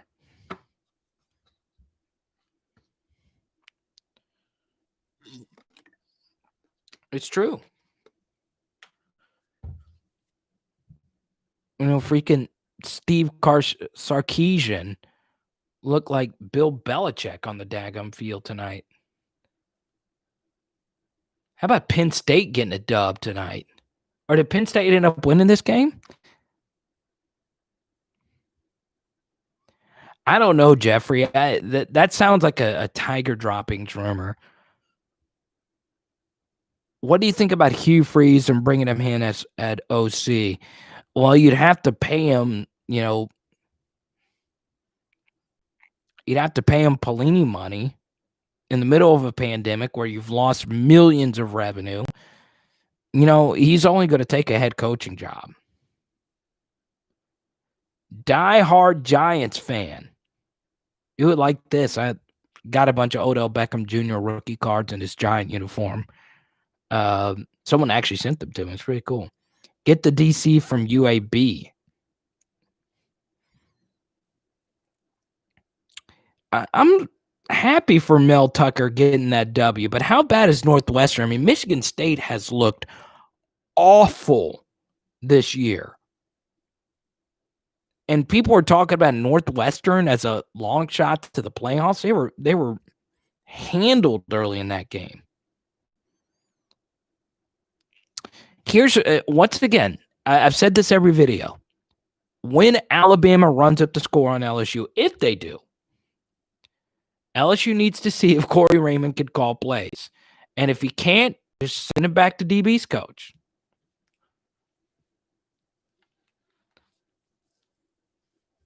Heck, freaking Greg Schiano is coaching up Rutgers. Wait, did Rutgers win again today? Let's go, Rutgers. Rutgers covers the spread like champions. Greg Schiano's had a shady history, but he can coach. He can freaking coach. Heard Matt Patricia's looking for a job. I don't know how I feel about that. It's funny. All these defensive head coaches get fired, and people want them to be the defensive coordinator when the main problem of the teams that they were coaching was the defense. The Giants spent their number 3 pick, and they could have gotten freaking Justin Herbert, but no, we're going to get a cornerback in Jeffrey Okudah. And here's the truth, okay? I freaking love Patrick Peterson till I leave this earth, okay? The Cardinals had him for years. You don't win a game in the NFL unless you have a quarterback, okay? Until the Cardinals got the quarterback position right, they weren't any good. Harbaugh to LSU. D from the Ville, I love you, but if you ever send that message again, I am legit going to block you from the channel. And here's the thing, D from the Ville, you have provided more positive vibes. I have shouted out your city, Nashville, multiple times. I will block yo if you ever say that again. I don't even want the thought of Harbaugh. I don't even want it in my mind. D from the Ville, you provide great insight. If you ever say that again, I'm going to advise you to jump into an erupting volcano. And only if the volcano is erupting with the hottest molten rock ever. Okay? Now, look, I'm going to jump in the volcano with you as well, because guess what I did? Okay? I decided to put American money on Auburn today. You never put your hard-earned American money on Auburn. But I said, oh, look, every rivalry game's been close, and Gus Malzahn has beaten Bama a bunch. I am definitely going to take Gus Malzahn in the 24 points with Nick Saban not being there. Auburn's definitely going to cover, right?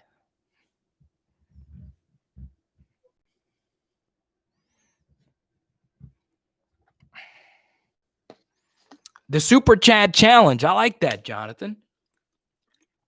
If it is within your means, if you want to donate, if you don't like to do it on Super Chat, you can always hit me up on Venmo and Cash App. It is the pinned comment right here at Card of the Power. 106% increase in viewers. Jonathan, I like that, man. That's good stuff right there. And it's crazy because last week was an 11 a.m. game. Let's go, Harbaugh. Hear me out. Gus Malzahn to LSU DC. Chillmonger. I like it. Gus Malzahn doesn't even coach defense. Well, Gus Malzahn's DC is the guy that LSU ran out of town. Well, they got Aranda. Cliff's doing this because he's my uncle. And he owes me a turkey leg hut. Svelette S Velvet. Eastside Kane. I like it. I appreciate that. Super Chat Challenge. And I know after wins, you guys are, ready to hand out more money because, if LSU beats Bama next week, I am legit bringing out a stripper pole and you guys are going to be throwing dollar bills at me. Don't think I won't, okay? If LSU beats Bama next week, I'm bringing it out. Don't think I won't. I will strip down. I'm very body positive, even though I'm not fat, but I'm chubby. I'm chunky. I am Bartolo Colon, but skinnier. Slightly skinnier. Tigers for the poll. I like that, Keith. We could if our offense showed something. Yeah, Eastside Kane, it's a good point. Gus stops his own offense because he decided that hiring the worst coach in the history of the SEC to run his offense was a good idea. I never, and it's privilege. It is privilege, okay? Chad Morris was so bad at Arkansas. Why would Gus Malzahn say, okay, let's go hire. Let's go hire him because it's a good idea. And here's the thing, okay? This is how much I love you guys, okay? My best friend from New Orleans, my absolute best friend, okay, is in town, okay? I live 6 hours away. He just got engaged to his girlfriend, okay? We were supposed to go out and have drinks tonight, but I said no because I have Super Chat. I have to be here for you guys because you expect me to be here for you guys. He is my best friend. Yusha for the stripper pole fund. Go Tigers. So here's the cool thing. So Jonathan is sending me a package of LSU goodies. But Yusha is sending me the highest piece of sports memorabilia you can have, okay? He is sending me, Yusha, a soccer scarf, okay? For those that don't know, soccer scarves are a sacred thing in the sport of soccer. All you got to do is look up pre-games, okay? And what they do before the games is you chant out your team's chant and you hold a scarf. It's like a banner. It's like a banner, and you hold it above your head. So Yusha is sending that to me, and that means a lot to me, because if you send something like that to me, especially with my background in soccer being my second favorite sport to LSU football, that means a lot, Yusha. It really does. So thank you so much for sending it to me. He is sending me a Lazio banner, so I really appreciate scarf. And Cliff with the stripper pole fund. I like it. Daniel says Coach O will be gone after next year. He proved by his hires in the offseason. The O-line will not have the talent next year to rebuild. No way he gets good O-line recruits after this horrible season. So here's the thing, okay? The bottom line. Oh, this is Velvet Shoemaker. Okay. No, here's the thing, Velvet Shoemaker. I agreed with your comment, okay? The only thing I said in the video was a roller coaster season. Roller coaster means mostly bad when I say that, okay? It was only one thing, okay? Now, for those who don't know, Yusha sending me that because I personally knew one of the greatest soccer players ever at Lazio, Giorgio Canaglia, RIP, one of the coolest guys I've ever gotten to work with in my life. So Yusha, I really do appreciate that. It means a lot. And when I get it, I will happily have it around my neck for a live stream. Even though I'm a Liverpool fan, that's my favorite soccer team. But I will always support Lazio because of Giorgio. Also, this week, I know a lot of you were moved when Kobe Bryant died earlier this year. It hurt me too. I was a big Kobe fan. But Diego Maradona died last week. We're talking Diego Maradona, one of the all-time greats. You know, think about when Billy Cannon died, like a year or so ago. Think about that like times 20 for the world. Maradona, a movement, an icon. We lost Kobe and Maradona in the same year. And we're not even including Bob Gibson and Lou Brock and John Thompson and all these sporting legends that had all these different things happen to them off the field. It's crazy. I mean, the Black Panther died. Chadwick. Five Bloods was a good movie. His final film was Five Bloods. Loved it. That was actually, and I'm not like the biggest Spike Lee fan in the world.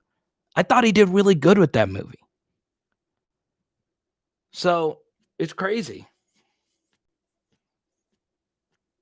And 2020 sucked when it comes to celebrities. RGB, Alex Trebek. We can go on and on. Freaking John Lewis died. John freaking Lewis.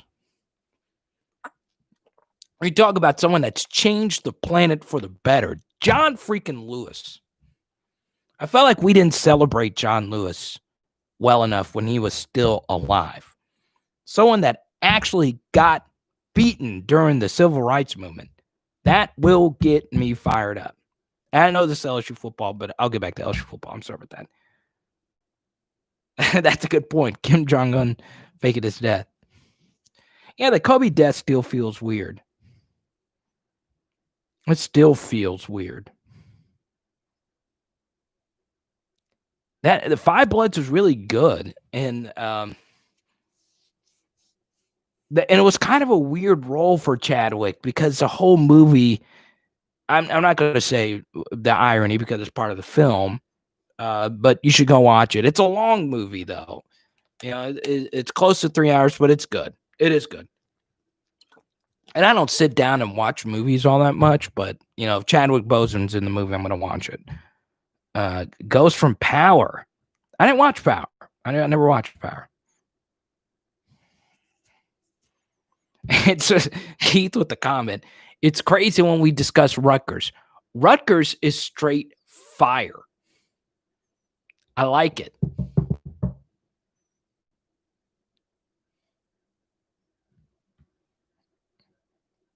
Green Book? What's Green Book? I hate ghosts. McKalen, let's go back on topic here. Question for LSU football. Is it a culture problem? So I do want to answer this question. So full disclosure, last year, I did not cover many LSU football games last year. Okay. I covered 2 LSU football games. But while I was there, I checked in, with all the sources. I text during the year. My friends that still work within the program, that are still around the program. But there was an opportunity where I was able to go to a practice. Now, full disclosure, it was just the media open session practice. I didn't get any special access or anything like that. But, this was the national championship run. I will tell you this. I was blown away how different the atmosphere was around LSU's team last year. Now, it could just be that the greatest of all time moniker was there. It could just be that I only got to experience the practices at the end of the year. But from the coaches I spoke to, from the players that I spoke to, off the record and behind the scenes, they said that was the case all year long. And you know what I said to myself? I said, okay, that is crazy that Ed Orgeron has this team this buttoned up. Because Les Miles, it wasn't quite like that. It wasn't as buttoned up. It wasn't as tight. When I went to visit LSU football last year, I thought I was at the New Orleans Saints training camp where everything was professional and really, really tight. And we'll get to your recruiting question in a minute, Leonidas. I begin to worry that was the Joe Burrow effect. Because, let me add this.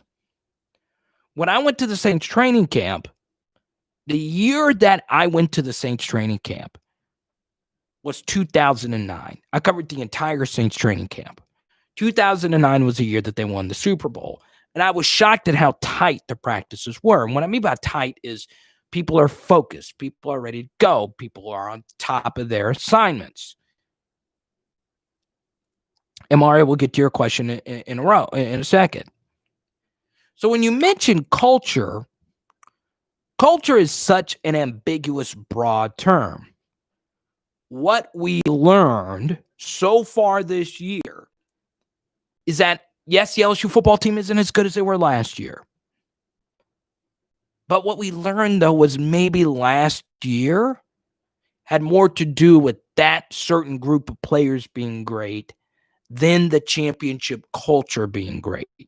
Good example of this. When Alabama won every national title after their national championship win against Texas, you felt that it was a culture. It was a machine. After LSU's win last year, that seemed that it was a special supernova event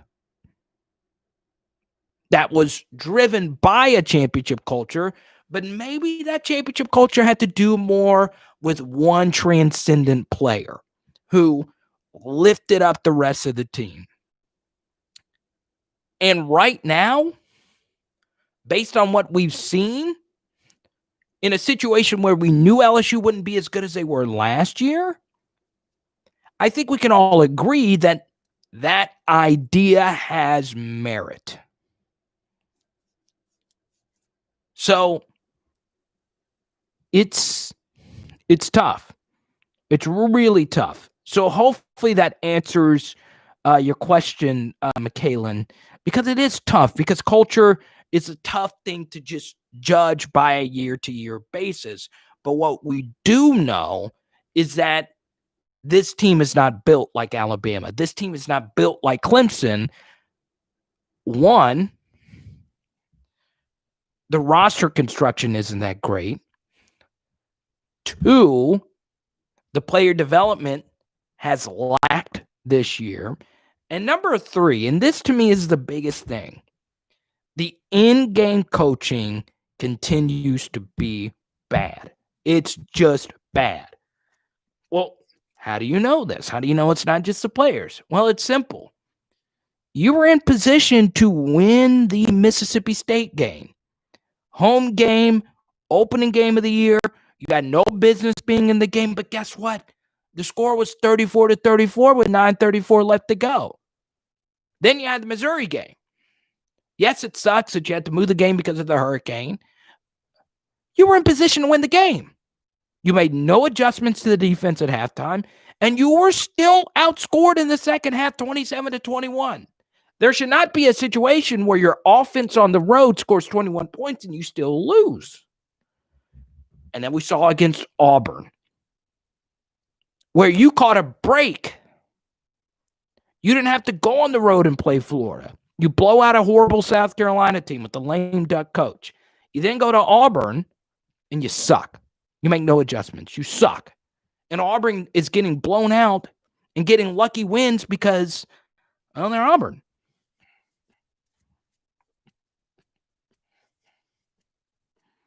So the simple truth remains the same. I'm not going to condemn Ed Orgeron saying that he can't get better at making adjustments and rebuilding a championship team. He can do that. I don't believe he's on the hot seat even next year, because here's the bottom line. The most important thing you can do as a coach is recruit top 5 classes.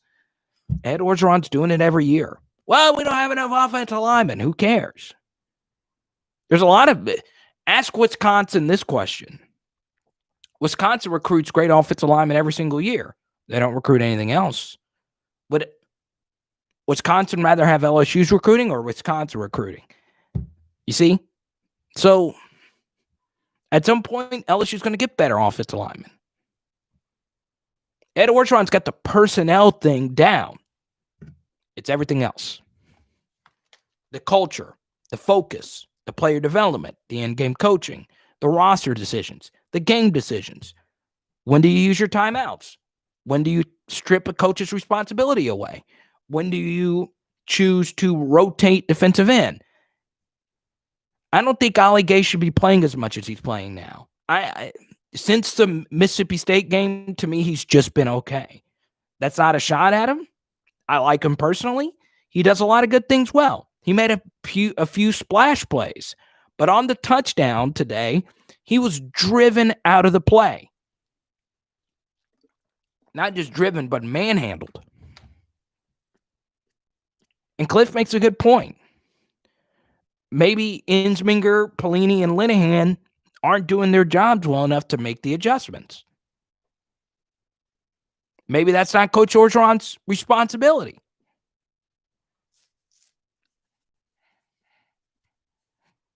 Daniel believes we won't be back until the playoff until O is gone. He ain't it. Unless he finds young coaches that can develop the talent that he can recruit, it won't matter. He ain't got the O-line coming. I disagree with that. I strongly disagree with that. Because the bottom line, when you recruit top 5 classes, you always have a chance. You always have a chance. We've seen this with Texas A&M. These last 2 years, go look at their recruiting. They've recruited top 5 classes. So even their young guys are good players. And their older guys have developed into being really good players. They've got a pretty good mix. But I'm not going to turn on Coach O. I'm simply not going to do it. Now, am I very critical of him on this channel? Yeah. Am I more critical of him on this channel than other channels? Yes. But a lot of people are afraid to be critical of Coach Orgeron because he's the most powerful man in Louisiana, and he is. Don't get me twisted. Don't get it twisted. Like I said, if he told me to go run through a brick wall for him, I would. I simply would, because I am a diehard LSU football fan. It's what I think about most of the day. I love him. I really do. The bottom line, though, is that he's the guy that's making $6 million to coach the sport of football. And the reason why he makes so much money is because we, the fans, aka his customers, are the ones that are essentially paying his salary. Okay? We, the fans, are the ones that support LSU football, buy the merchandise. The fans are also the boosters who pay TAF, who are the ones that pay his salary. Okay? So I feel fans should be vocal and should be critical while also being supportive. He has the job that every coach who has ever come from Louisiana dreams to have. Shouldn't we be more critical of him? Absolutely. The logic in saying never criticize the coach you're hating is stupid logic. Now, if you are ever overly critical of a player, that's a little bit different, because the player's not the coach. The player's not receiving a $6 million salary. It's a huge difference.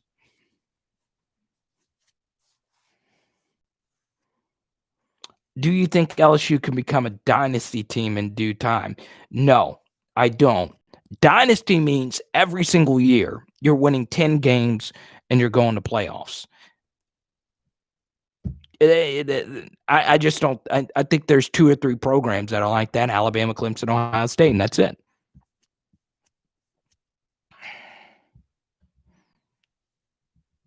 Spencer Hall's great. He's a great writer. That's a good way to put it. I like Spencer. Brent, shut up talking about me being up late. Just because you're in college doesn't mean crap. What's up, Amacat? What did you say, vulgar? Oh, you said STTDB? Thanks for your donation, man. I appreciate that.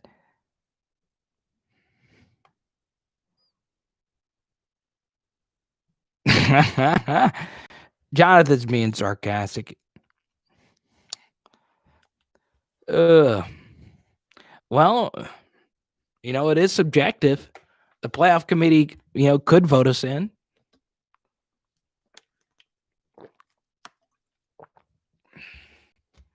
I had someone send me a message earlier that it hurts their soul when they see Devonta Lee score all those touchdowns for Alabama because he's from Louisiana. Why? It wasn't like he flipped from LSU to Bama at the last second. He's been there 3 years. Oh, McKalen, you're graduating? That's cool, man. I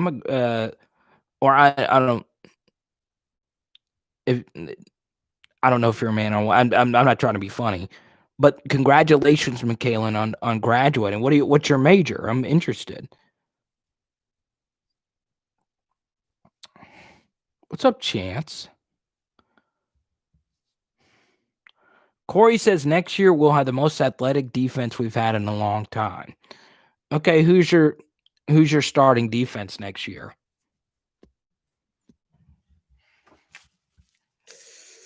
Ugh, my leg fell asleep. Oh yeah, he's been there 4 years. I think soon. I think that defensive back's committing soon.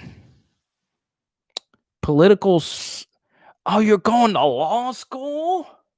So you're not really graduating. No, I'm kidding. You know what, McKalen? True story. Most of my friends in LSU went to law school.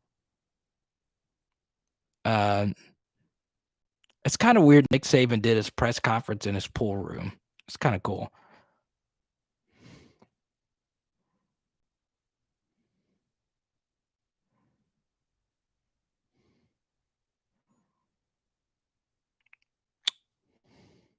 No, you're all right, Cliff. He did flip, but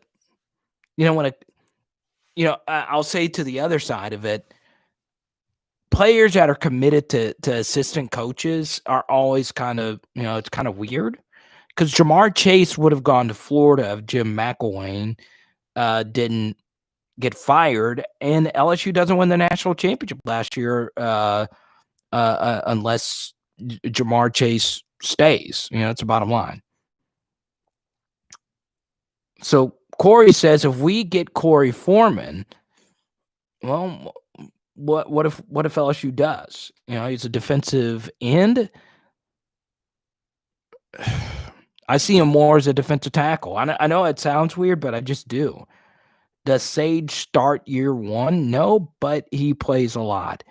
I think Zach Van Rosenberg, he says he wants to go to the NFL. The sooner he can get there, the better. So I don't think he comes back. He doesn't gain so much from coming back. So I hope he actually goes and tries to live out his dream. So yeah, always think about that, because a lot of people are critical of and I know Cliff wasn't critical, but a lot of people are critical of Devonta Smith leaving LSU because Damian Craig was fired or whatever. You got to keep this in mind. It is a miracle that Jamar Chase ended up at LSU. He was going to commit to TCU, but the NFL Network canceled his nationally televised announcement. So he didn't commit to TCU. And then he committed to Florida. Florida fired their head coach. So he said, heck, I'm just going to go to LSU. And that's the thing. Kyle makes a good point. You remember how hurt we all were when Shea Patterson went to LSU? So that's why, even if Mason Smith doesn't go to LSU, everyone's going to be so disappointed. Oh, Mason Smith, he's from Houma, and he's got a big smile, and he's funny, and he's done all these great interviews, and we really want him to come to LSU. And, if he wants to go to Georgia, heck, I'd like to play for Kirby Smart too. He seems like a guy who knows how to coach defense. So, do we have a better record if Jamar Chase plays this year? Good question. So, I don't know, because it changes so much what your game plan does. Alabama colleges have great medical education, and Louisiana colleges have great law and criminal education. That's true. I'm dead serious. My best friend is like a human right lawyer in New York. And, he does a lot of nonprofit humanitarian work. He was super smart and talented, and, probably the best man in my wedding. The dude is just ridiculous. All my law school friends were just so smart. They really were. Almost to the point where I couldn't hang out with them because I was a 2.7 journalism kid with an affinity for canes. Fire Scott Linehan. What's Scott Linehan's buyout, though? I mean, you got to understand, you're paying Scott Linehan $600,000 or $800,000 a year. If Miles was under center, I think Jamar Chase had the greatest year of all time at the receiver position in the SEC statistically. And that was with 14 games. He didn't play one game. So, and chance they do. What's up, Benjamin? About time you joined us, Benjamin. Benjamin, if you don't hit the subscribe button, I am going to cry. Actually, I'm just going to, in Power Hour LSU of Benjamin John Turner. Benjamin John Turner is serious because he comes in here with the 3 names, like John Parker Wilson.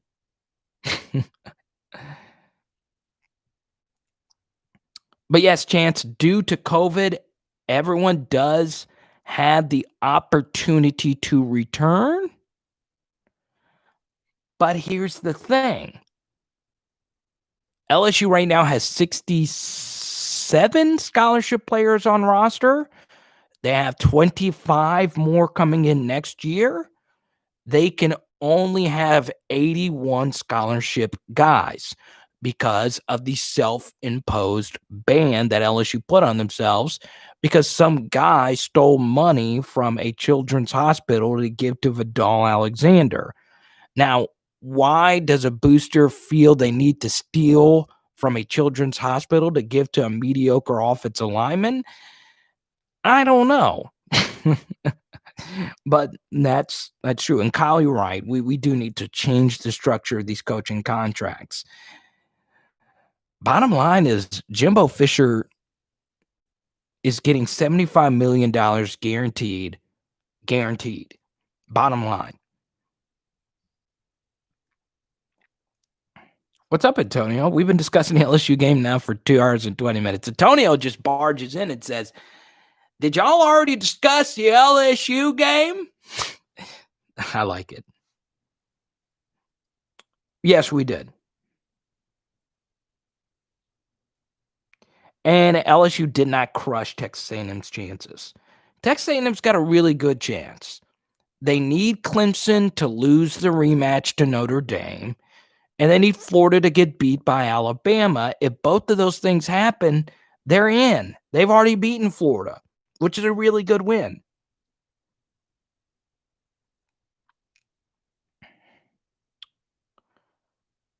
How am I feeling about next season? I'm feeling pretty good. You know, when we start looking at next season, you just really hope Eric Gilbert becomes Megatron. He's kind of regressed these last few weeks. Yeah, Scott Woodward also handed over Jimbo that contract. But then again, that wasn't really Scott. That was the boosters. The boosters, Texas A&M's got so much money, it's crazy.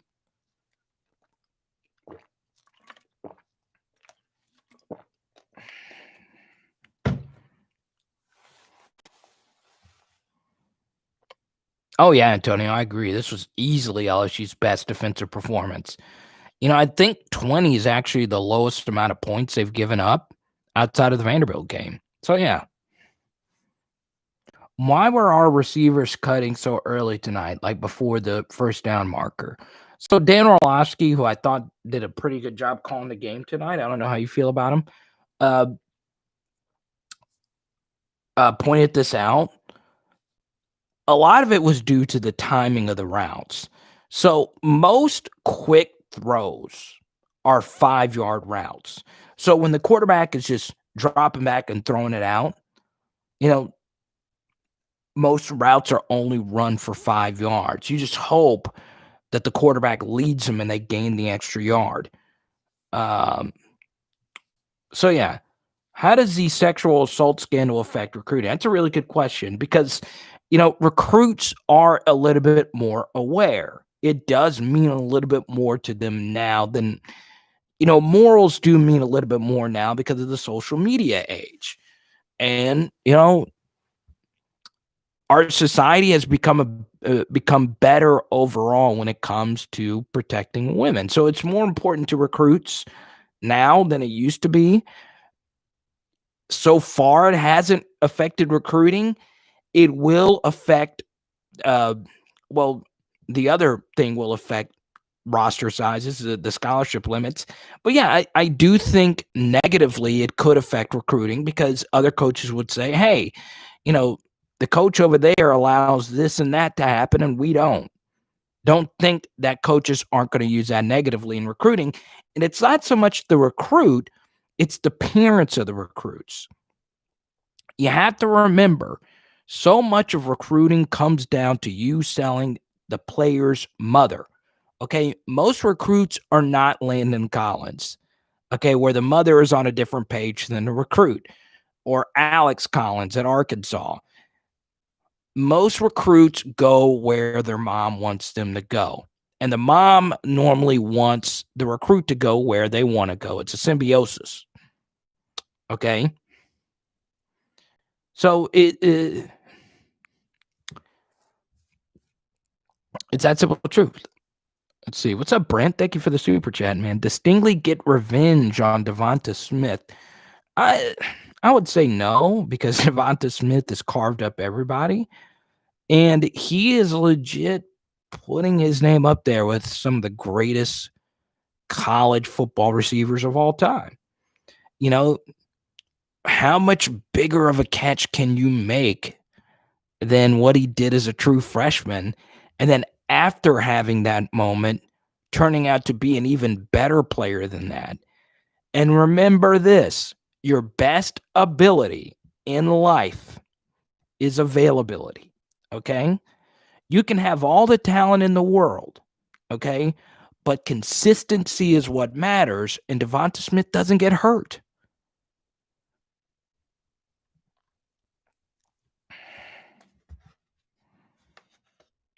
Yeah, the O-line got dominated, Jeff, for sure. Is this the same offensive scheme as last year? In a way, yes. But I want you to go back and look at something. So Joe Burrow opened up so much, okay? Especially when it comes to pass protection. LSU's offensive line would give up so many free blitzers last year, and Joe Burrow would evade it. Let me pull this up really quickly for those that actually want to watch more on this. And I might do a film study on this tomorrow. Now, let's go back to here. If you're absolutely diehard crazy about LSU offensive line play, what I want you to do is watch that link. Okay, if you're dead set on watching offensive line play, I explain in this video where Joe Burrow is the reason why the pass protection was so good last year because of his legs and because of his mind. Do you think LSU's offense should have attacked the seams to counter A&M's blitzing? That's a good question, Nick. You know, it's kind of hard to say without me rewatching the game, so I'll probably stay up all night and do that because that's what I normally do. But yeah, they could have done more. But the bottom line, and my buddy in the bleachers on Twitter pointed this out. His name's Michael Felder. LSU's receivers aren't as good. And in particular, if you go back and you look at a lot of the blitzes from last year, Justin Jefferson was so good at just getting open. Justin Jefferson's football mind is ridiculous. He's just a really, really, really smart football player. So, it's not to say the LSU players aren't as smart as him, but, Justin Jefferson was so good at getting open when the other team blitzed. He and Joe Burrow knew where each other were going to be at all times. Same thing's true with Thaddeus Moss. Was a really good player versus hot blitzes.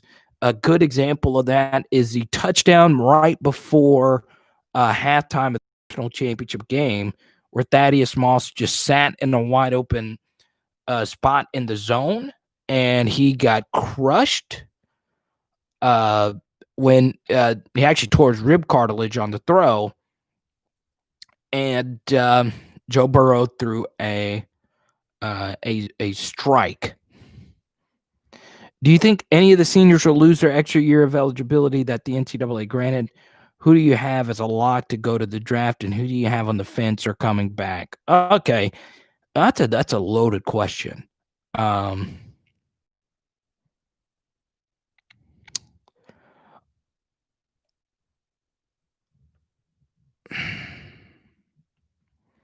Let's see. Terrace Marshall will go. I disagree with that, Daniel. I think more guys should go. I think Racing McMath should go because his draft stock's not going to get any better. He's never going to be a first-round can't-miss receiver. He's just not. He is a special teamer who has high upside potential at receiver. I think he should go. He's already got a Senior Bowl invite. So no matter what he does, he's going to have to pull a Terry McLaurin and kill it at the Senior Bowl and prove that he is an NFL player. I'll take these off for a second. I think Jabril Cox should go. He's got a Senior Bowl invite. I think quite a few guys should go. Maybe Ed Ingram. Maybe it's time for him to move on.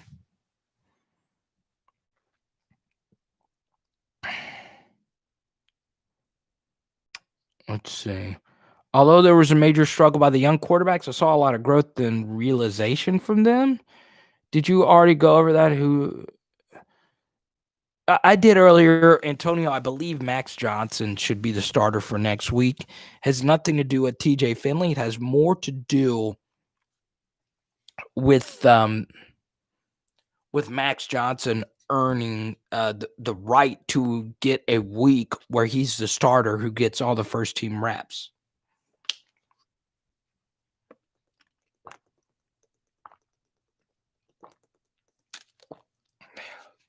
Here's the thing about the Miles Brennan thing is that, in the 3 games that he killed it, and what really sucks, he killed it against the worst teams on LSU's schedule. And, in retrospect, those actually have been the worst teams on LSU's schedule. And Jacoby Stevens should go. He should definitely go.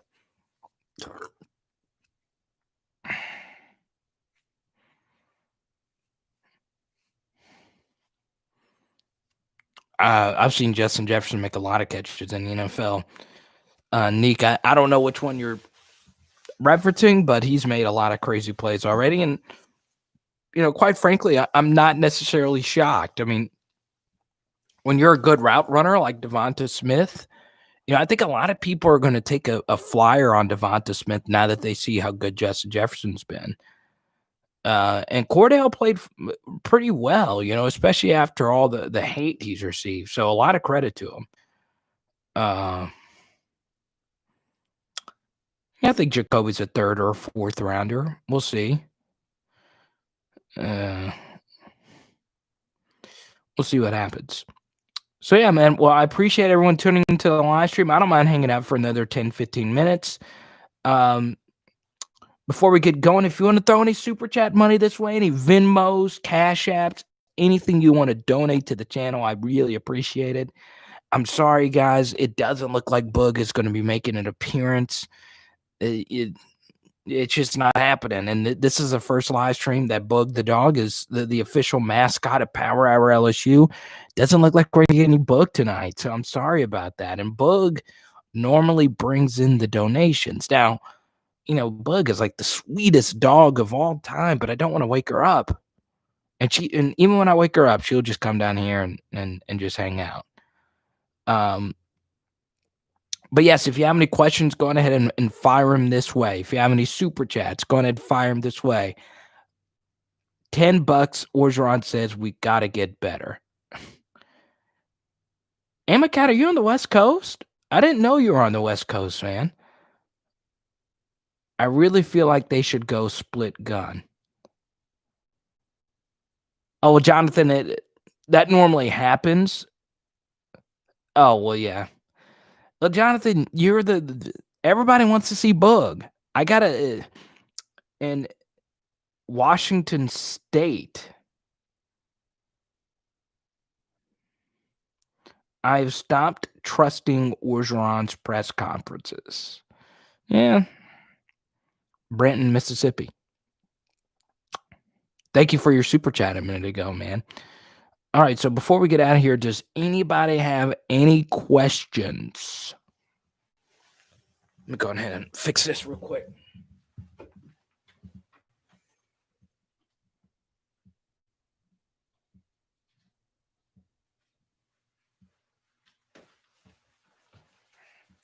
I'll hang out for a little bit, Amacat.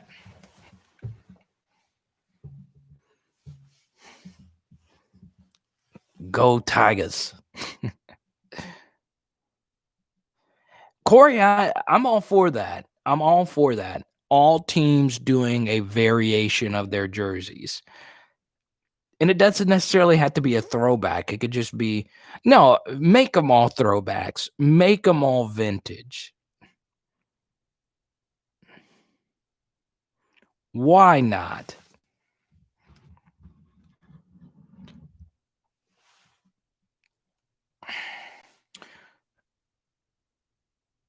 Let's see. Will Corey Foreman go to LSU? For Mark. Mark, I will only answer that question as if you drop a $100 super chat right now. Kidding. Let's see. Let me ask you this first, Mark. As you get ready to bring me that $100 super chat, do you think Corey Foreman's going to go to LSU, Mark? Give me your honest opinion of where you think he's going to go.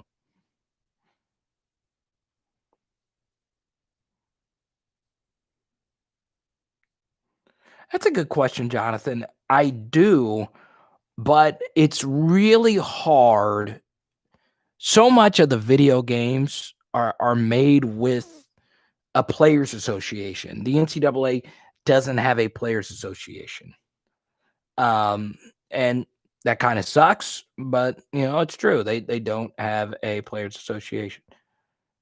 Well, I'm still waiting on Mark's prediction, his Corey Foreman prediction. Orgeron's such a bad liar too. How's he a liar? I'm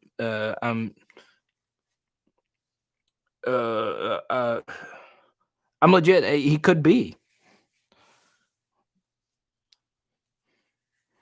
The white helmets. You're talking about the 2007, the uniforms LSU wore versus Tulane. It was pretty cool.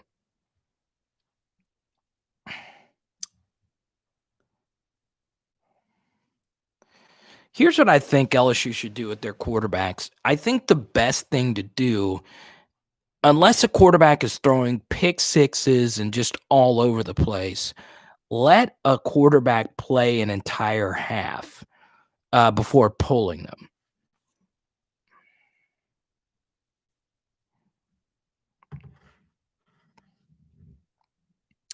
Yeah, that's the least I can do. I'm being dead serious, Romeo. I didn't know we had so many veterans that watch this content. And I just think that's cool. I really do. I mean, I'm just a dude that has talked into a microphone my whole life. I really do appreciate what you guys do. And the reason so many people in every video just thank the veterans, and it becomes a little hacky and insincere, but I really do mean that. And dude, I was blown away by that, how many veterans watch my content. And it means a lot because my grandfather, who passed away in my 9th grade year of high school, was a veteran in World War II. And to this day, I've never cried so much when he died. Because he told me all his war stories. Those are my favorite memories from my childhood, going to small town, New Roads, Louisiana, and just hanging out with him on the porch. No cell phones, no nothing, no distractions, and just hearing those war stories, man. It just still gives me chills. So yeah, that crowd's really important to me. It really is. 60% to LSU. I like that, Mark. So nobody knows LSU's original school colors. Wasn't LSU's original school colors, wasn't it like green and red or something like that? Oh, that's cool, Mario. Watching me from. So is it pronounced? Oh, it's blue and white? That's crazy. New Roads, man. New Roads got great pecan. So let's all focus on Mario here. Is it pronounced Qatar or Qatar? Because that's where the World Cup is going to be. I've always wanted to go to a World Cup. Yeah, purple and gold. I love LSU's uniforms. I do. And I've just always liked purple and gold. It's different. It's cool. There's no other college that's purple and gold. I mean, I know Washington, but it's a little bit different. Purple, yellow, and green. When the Pelicans wear the purple, yellow, and green uniforms, it's so cool. Yeah, Mario, I don't know either. So when I was covering international soccer, people would yell at me when I would say Qatar, Qatar. I don't know how to say it. But Mario, thank you for your service, man. What's it What is it? Is it Qatar? I agree with you, Noah. I don't know about y'all, but the O-line played bad. Totally agree. The one thing about the O-line is they need to put some other guys in.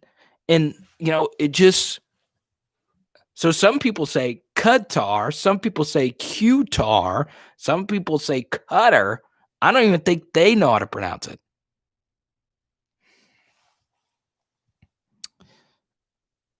Let's see. I'm also prior Air Force, but never got sent there. So it's Qatar. Is it Qatar or I don't know.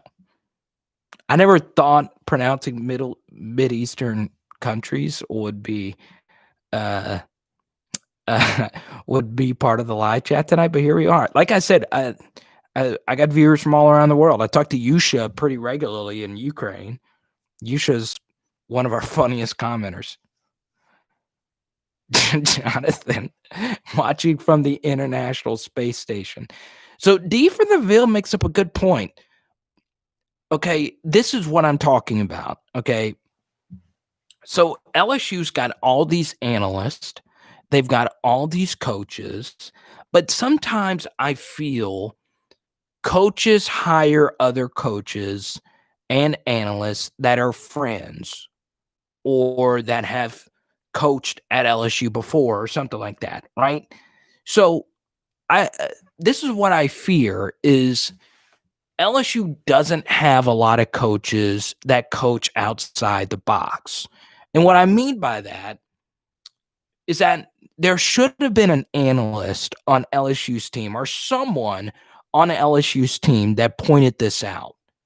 So LSU against Arkansas played 42 minutes on offense, and they did a lot of these time-consuming drives. Okay, on average, you had the football for 30 to 35 minutes a game, just depending on the game flow. Okay, and it's true.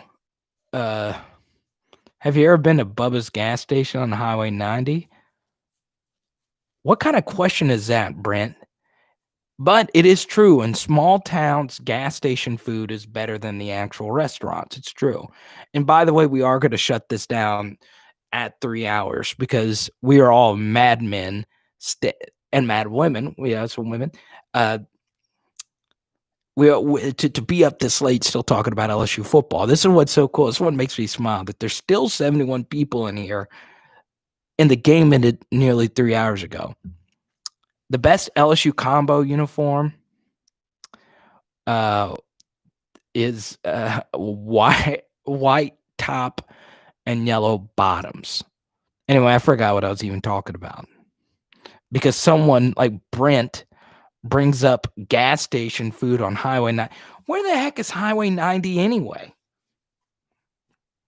Amacat, before you leave this earth, I hope LSU rocks the 97 golds. Okay, so D from the Ville was pointing out Dummerville. So here's the thing.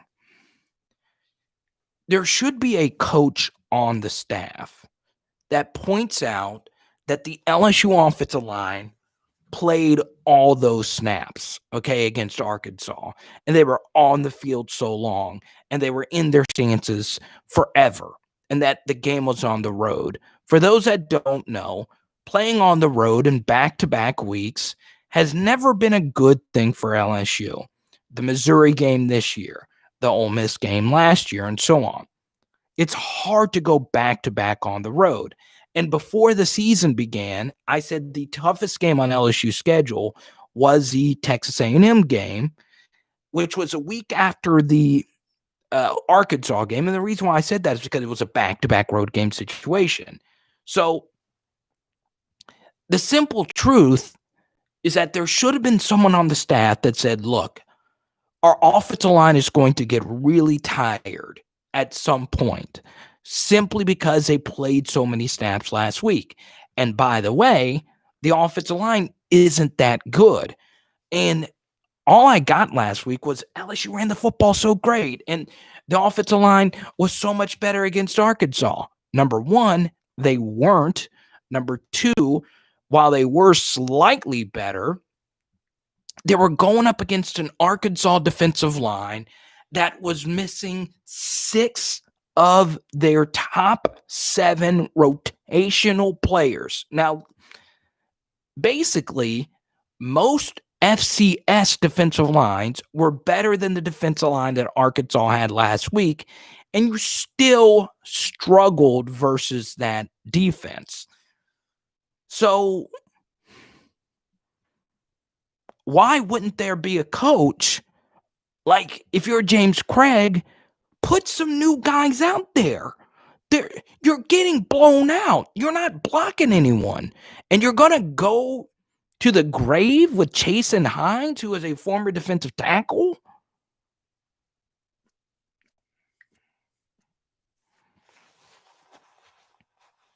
Highway 90 goes through Opelousas, Karen Crow, New Iberia, Franklin. Okay. I'm horrible with Highway. All I know is Highway 167, which is the GOAT highway. The 2 GOAT highways, if we're doing highway rankings, it's I-10 and I-67. Those are the 2 best. Nothing comes close to I-10 and I-67. Matthew shouting out Iowa.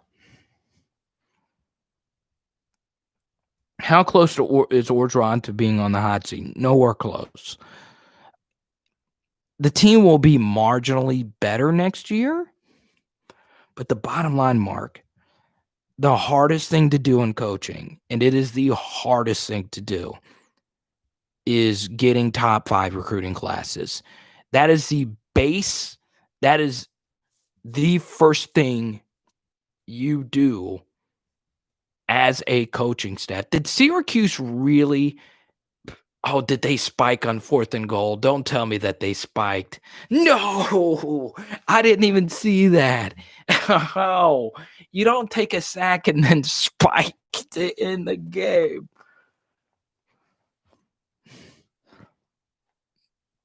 What does Linehan even bring to LSU? You know what? No, I don't even know what his job is. Joe Brady and Steve Ensminger had such a good symbiosis, and it's kind of hard. Antonio's from Texas. We did a shout out earlier from where everybody was from. So is there anyone from Iowa? I like Iowa. Are you Des Moines? Is it Des Moines? Des Moines? Des Moines? Des Moines. How did I like the Vandy kicker? I thought it was great. I do. I immediately thought about Icebox from Little Giants. So ever since I saw that movie, I always thought that there would be a female kicker. So what's funny was LSU had a female kicker when I was in school, and her name was Mo Isom. And Mo and I were really good friends in college. I actually challenged Mo Isom, and the video is still on YouTube. Mo Isom and I did a penalty kick shootout. So she was a soccer goalie, and she tried out for LSU. She made it on the Ellen DeGeneres show, and she never actually made the team, partially because LSU's always had good kickers. So Mo and I, we have not talked in over a decade, but she was a really good person. She is still a good friend. She was, I would say, still a good friend to this day, but she was a friend in college, and she's probably living a great life. If you can kick out one SEC team, who would it be and why? Why would I kick out an SEC team? I don't want to kick out any of them. I don't even want to kick out Alabama, because I live my life like this. I don't ever want to avoid anyone, because most people would say, well, kick out Bama, it'll make it better for us. No, keep Bama there. Part of climbing the LSU mountain last year was the joy of beating Alabama. How many national championship teams can legitimately say that beating Alabama was a bigger relief than beating Clemson. Because going into the Alabama game, most of us thought that we probably maybe should have not played as well as we did and win that game. There was because we're going up against Tua and Saban, and they were the favorites. A lot of us did not think LSU was going to win that game. And then the national championship game rolled around. Every single one of us thought we were going to beat Clemson.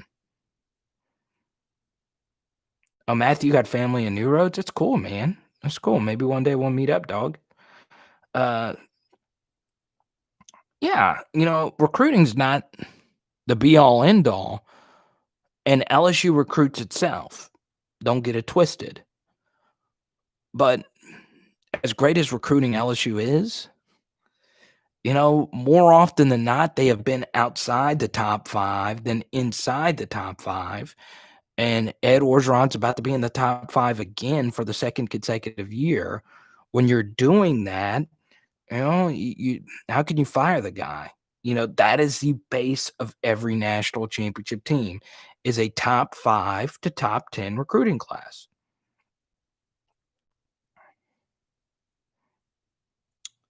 Yeah, I forgot about that aspect of her dad. And then what was it? She was in a car accident or something like that. I don't remember. I miss old Mo. She was really cool. Could LSU get Matt Patricia as a DC? So this is my answer to a lot of this. So Matt Patricia's defense is awful right now, as is what's his name? Will Muschamp. His defense awful too.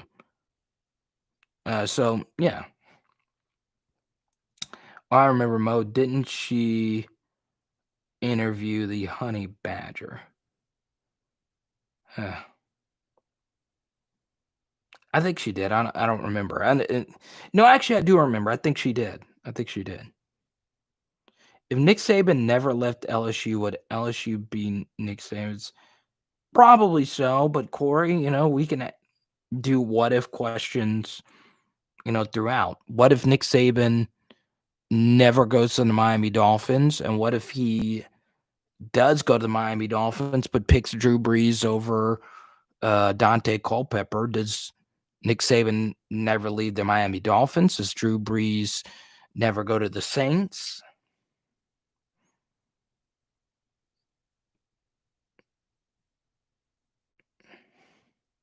Honey Badger, Brad Wayne, Carter Bryant, Zach Mettenberger, Austin Nola. One of those names is not like the other, and it's not Austin Nola.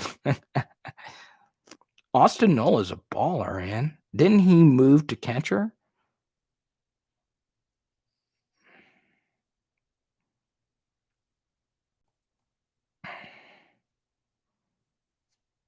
I'm down, Antonio. Oh, that's cool, Scott. I didn't know that. You still have that guitar? That's really cool. Yeah, Mo was just great. She was great. But yeah, if you want to go see me and Mo Isom in a penalty kick shootout, you can go right on ahead. She blindfolded herself and still scored on me. I tried to get cheeky on one of my shots, but you could see my actual soccer skills. Ba-da-ba. Mo was a beast, though. She had a leg. But yeah, soccer was the sport I played the most of growing up, and I was probably a better soccer player than football player. But yeah, college was very interesting for me at LSU. It really was. That's cool, Scott. That's cool. I actually don't know what Mo does now. I think yeah, she had the full field goal. That's cool. Noah makes up a good point here. The QB room is going to be packed next year. It will be. But who will emerge from the bunch? Yeah, I knew she got married. I just Better than empty, huh?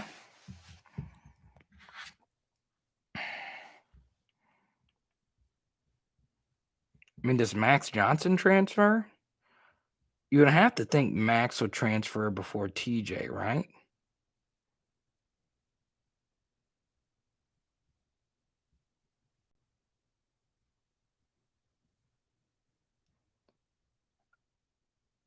I still can't believe Nate Robinson got knocked out.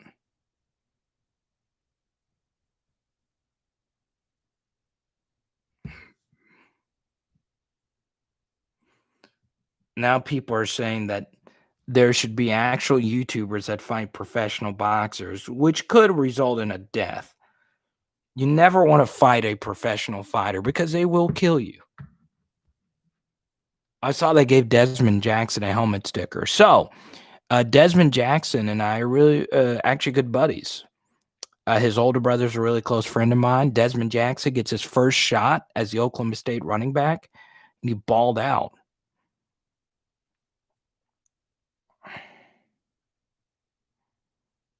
Lindsey Scott University.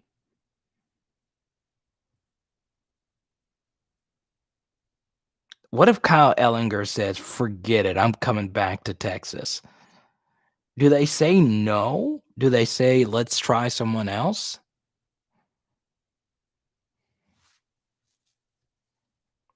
That's cool. Jesse giving the helmet sticker.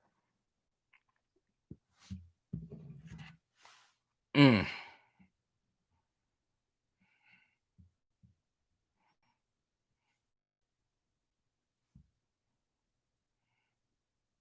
So I did a poll on my Instagram and I said, "Is LSU going to win against Texas A&M?" And 60% of you leading up to the game said yes. How dare you lie to me like that?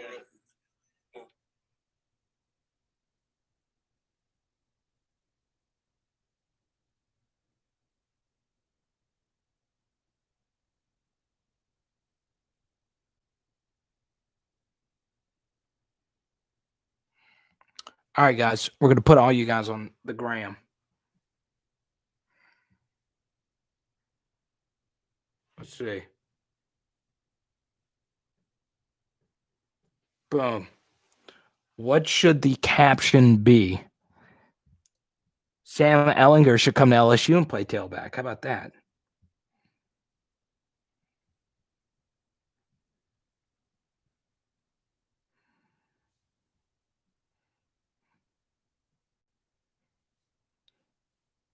All right, I'm gonna shout out Eastside Kane on this. Let's see.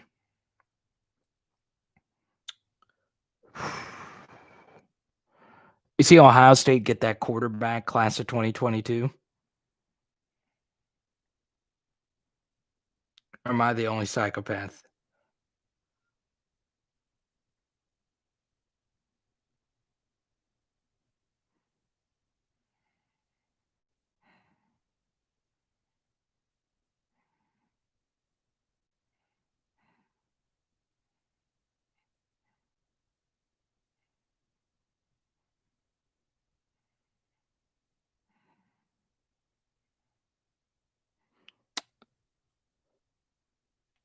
Yeah, the Ewell, what's his name? Quinn Ewers?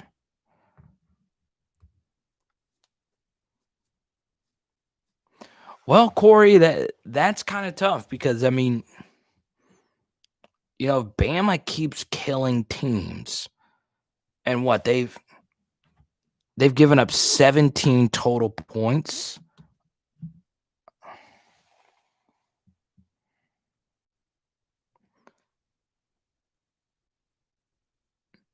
Nate Robinson got beat that bad?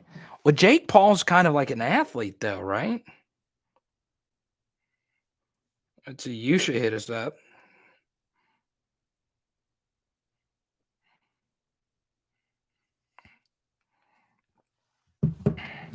So, do you think the reason why O didn't go QB shopping over the summer is because of the guys he had so far and the recruits coming in? Yeah, you never really know where like De'Ara King or JT Daniels would have wanted to go. I legit thought LSU had a chance at JT Daniels because Coach O recruited him so hard. Um, yeah, Mario, our next live stream is Tuesday night at 7 p.m. Central. I don't know what time it is in Qatar, but we still produce videos every weekday at 11 a.m. So yeah. I appreciate you, Mario. All your service with the Marines. Hope I got that right. And sleep well, man. Thanks for all your service. Nate had 0 boxing experience. Okay. But was the fight just not competitive? What was the Tyson fight like versus Roy Jones? Oh, it's 10 a.m. Damn.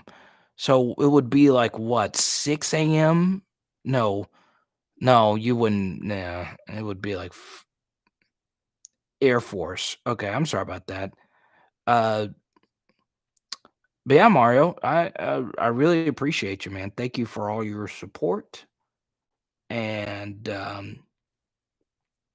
yeah, that was cool that you and Romeo were talking about your service. That gave me chills. It really did. You should. We need that energy. We need that energy.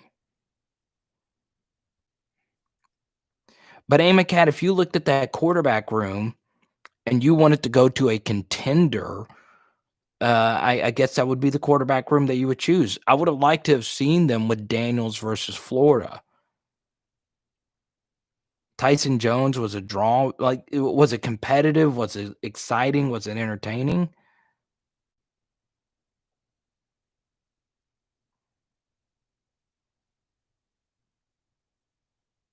That's cool. A lot of you watched the fight and you still had me pulled up. That's cool. I appreciate that. Did y'all, was it pay per view? Did you guys actually buy the fight or did you illegally stream it?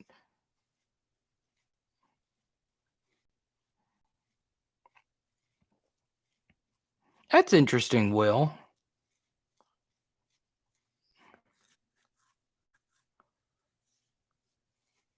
I could see your logic in that. Maybe Walker Howard can run the RPO offense.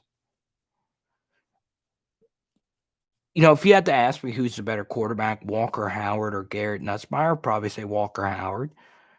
Uh, Garrett Nussmeier is very interesting to me because he doesn't have like ridiculous speed. He doesn't have like a TJ Finley cannon, but he's just really good. Um, I just don't think he's a quarterback that's just ready to go as a true freshman.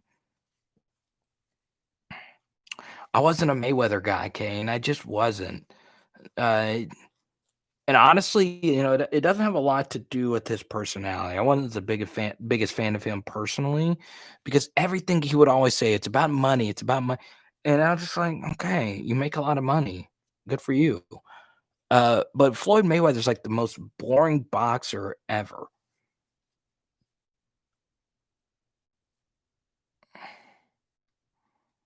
Everybody says that the ring costume wears him down. Who was it? Deontay Wilder versus Fury said that his ring costume wore him down, and Fury beat the bejesus out of him. I mean, Fury beat the blessing out of him, and I didn't think that was going to happen. But Wilder went into the ring dressed like a medieval knight. All right. Arch Manning. Hey, Charlie, I like that. Purnell Sweet Pea Whitaker. I was a Purnell Sweet Pea Whitaker fan growing up. My dad and I used to watch all his fights. 80s Tyson was the GOAT. The greatest boxer of all time is Lennox Lewis because, okay, Zero mentioned him in the Mo City Don freestyle. Bottom line. So anybody that's mentioned in the Mo City Don by Zero in that rap, and that is the only rap I can say from the first lyric to the last. Okay, Kelvin Cato is the greatest NBA player of all time because Zero mentioned him in the Most City Don. The greatest cartoon of all time is Popeye because they mentioned him in the Most City Don. What's up, Chris Coast? The live stream extraordinaire.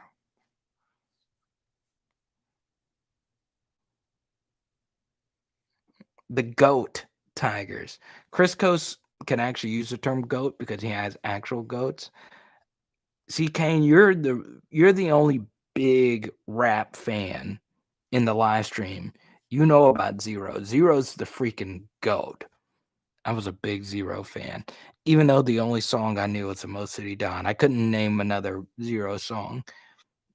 Man, I'm like Linux. I'm strong to the finish. I'm like a ghetto Popeye, but I don't need spinach. Ooh, that is a sick rhyme. Just think about that. Man, I'm like Linux. I'm strong to the finish. Because Lennox Lewis was a 12-round fighter, okay? It was a draw, Chris goes. Lennox was a fighter who prided himself on endurance, okay? So to spit that line and then to say, I'm like a ghetto Popeye, but I don't need spin. I mean, that is, I mean, what kind of lyricist is that? That is so next level. That is Picasso level art. That is art.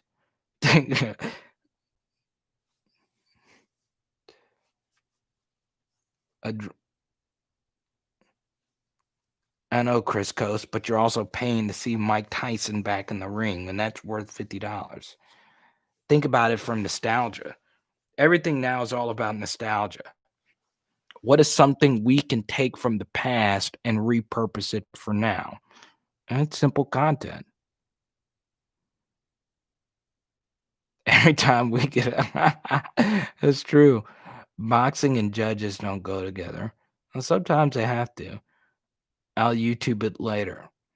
The Mo City Don or the Tyson fight?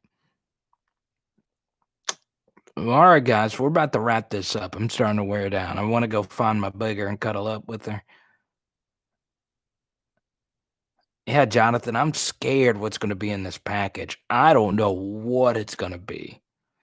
I don't know if it's some of, uh, I don't even know. Chris Coast, we'll see you later, man. Good luck to your YouTube channel. Let's see. What's the game plan versus Bama? Good question. Yeah, I wouldn't pay for it either. But, the bottom line is, in order for content to grow is you got to pay for it. Now, for that fight, I know they're getting plenty of subscriptions, but, it's weird. Anytime I listen and I'm not just saying this because, I like that. You should be Tigers.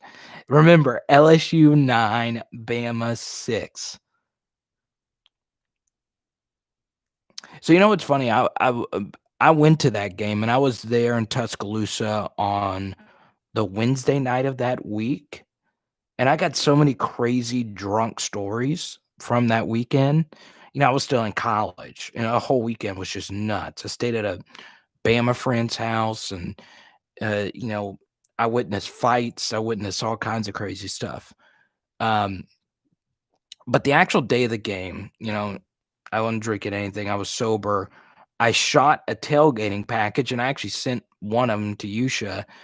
Then I did another Bama tailgating package, and those are the only 2 I've ever done, and it was crazy, but I met Robert Kraft at the game, and he is the 2nd billionaire I've met. I met Bill Gates once, which was kinda weird, but I spoke to Robert Kraft at an NFL game, and it is weird when you meet a billionaire because every time you're around a billionaire, it's weird. They know that they're a billionaire and they know you're not, and it's It's so weird talking to them because they live such a totally different life than even millionaires. And I honestly do believe this. I don't think billionaires are happy people. I really don't think so. I just think they're a different species of people. Um, and I know it sounds weird, but it's true. Until you speak to a billionaire, it's weird.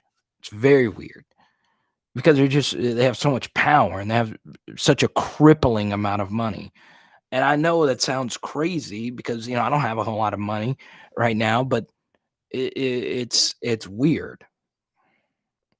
Will says TJ has a strong arm, but he can't throw the touch pass.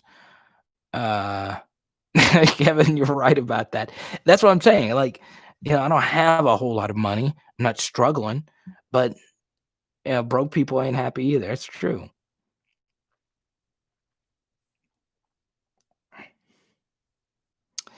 Tonio, that was such a weird. Well, let me finish Will's thing. The dink and dunk game, our QB short game is horrible, and some of that is just timing. When you're rotating quarterbacks, you don't develop timing. And TJ, and here's the thing about TJ, as much as he's looked good, you know, versus Arkansas versus South Carolina, he had extra time to prepare compared to the other team. Keep this in mind. Those are the only two instances where that was the case. In the past decade, LSU has never had more time to prepare for their opponent than they've had. Bottom line, and I know it's weird to think that, but it's true. LSU has never had more time to prepare than their opposition. So that's why TJ Finley was great against Arkansas and South Carolina. And it goes to show you that bye weeks mean everything. That's a good joke, Jonathan. I like it. Oh, man, it's late. I went to the 2016 Bama game. So, Antonio, that game still pisses me off to this day. Uh, who had a really good game that game, and this is only for my diehard LSU fans. Devon Godchow was a beast in this game. But, yeah, LSU shut down Jalen Hurts. Yeah, Jonathan, that's not those jokes aren't for everyone. I hope that doesn't demonetize me. I don't think it will, but we'll see. I agree with you, Avery. Enough with the excuses. I mean, it's just same, and I get tired of it. People just make excuses.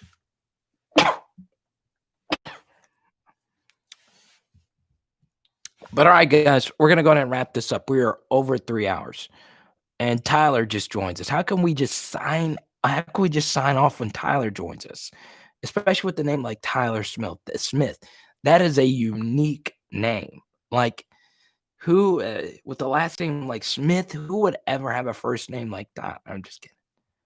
Devon Godchow is a pretty good player, and remember, he wasn't the highest recruited guy, and he won the job as a true freshman.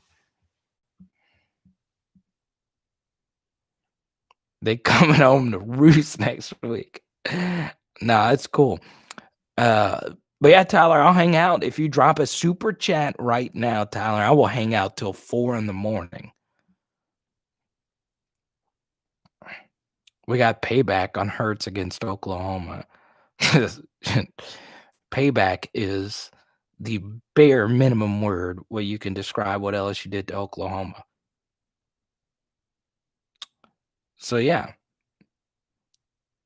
It was just weird though. Like Oklahoma just let Justin Jefferson continue to shred them in man coverage.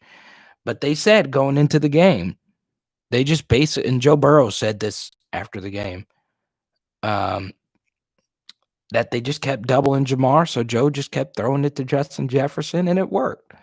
Can you imagine scoring 4 touchdowns in a half? Can you imagine that? And that was without Clyde. Yeah, well, I think most people do understand it. Um, because most national pundits say the 2019 LSU offense is the best of all time, and they're not biased. But to your point, Will, I didn't think that everyone would think that I didn't think everyone thought that the LSU rookies would all be great.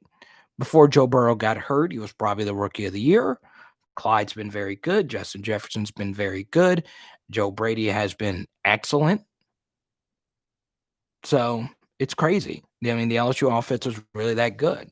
Damian Lewis has had a good year for Seattle. Lloyd Cushenberry's done well in Denver. So did anyone see that Damian Lewis has had to play center? He was a really good player.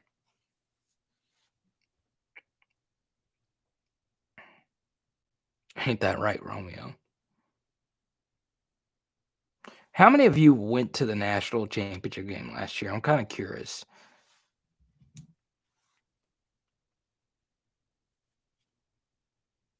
Brian J just sent me an Instagram. Let me see.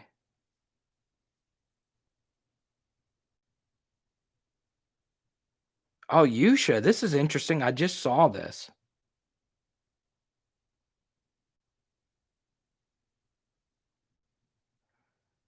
Yusha sent me this. His grandfather. I hope he doesn't mind me showing this. What is it? This is Yusha from Ukraine. Oh, look at this. This is Yusha's grandfather was 29-0 as a boxer. That's cool, man. That's a cool photo, dude. I hope you're okay with me sharing that. That's really cool. Oh, this was one of your posts. Okay, cool.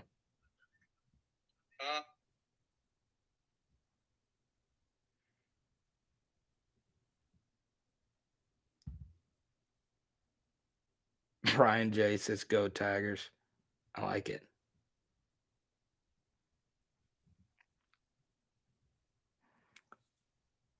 I just couldn't imagine being a boxer. I, you know, I'm a very competitive person. When I play sports, I go all in. I just don't think I have the mental capacity to be a fighter. Like, if someone looks at me in the eyes in a fighting capacity, I just don't have it in me. I just don't. Now, some people have a killer instinct. So, and I'm not gonna lie. When I played sports, I didn't have the best killer instinct. But some people are legit assassins. Like Kobe Bryant will murder you to win a basketball game.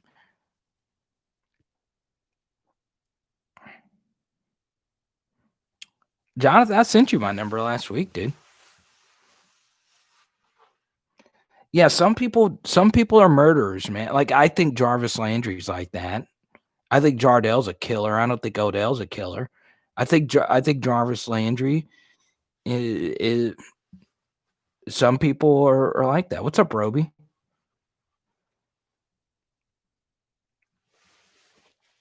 But boxers are just like that, dude. You got to legit go in knowing that you can die in that ring. You know, it's just a bottom line. Safety for UFC fighters. If LSU loses all the remaining games, the higher ups will make Ed Orgeron make staff changes.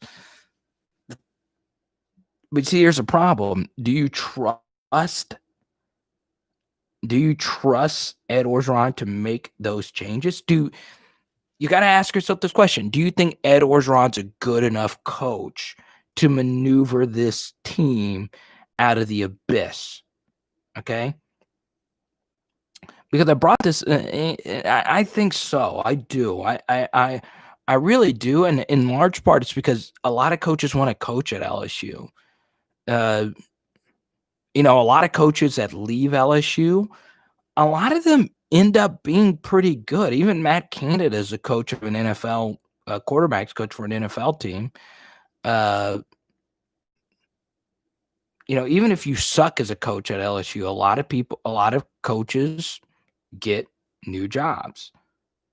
Do you think more crossing routes and slants would help? I think a lot of it would help. Uh, my favorite play was last year was Justin and Jamar shooting dice. That's cool. He's finally starting to throw Pelini under the bus. The one game he's actually good. He did save LSU after Les Miles was fired. Yeah, I mean, he did, and he deserves a lot of credit for that. But the kind of interesting thing, and I was talking about recruiting, but was the 2019 team just a bunch of luck? Was it just a ridiculous amount of luck? You know, uh, there is some merit to it. So you have a transfer quarterback who, by the way, wasn't even a top 6 SEC passer. There were 6 quarterbacks in the SEC that threw for 3,000 yards in 2018, and Joe Burrow, who started each and every game, wasn't one of them. You had an offensive line mostly comprised of 3 and 4-star players. You had a 2-star wide receiver. You had a 3-star running back. You had a transfer tight end, and you had a 5-star wide receiver, which, his recruitment was straightforward LSU the whole time. And Jamar Chase, we talked about it like an hour ago on this live stream. It was a miracle that Jamar Chase ended up at LSU. So, I was talking earlier about Ed Orgeron's recruiting. You really need a lot of luck for the pieces to fall in place as well. Remember how everyone hated Gary Crowton, and after he left, Gary Crowton was a good coach. He simply was a good coach. When O retires, I think we should go after Joe Brady. Not going to happen. Joe Brady's an NFL guy.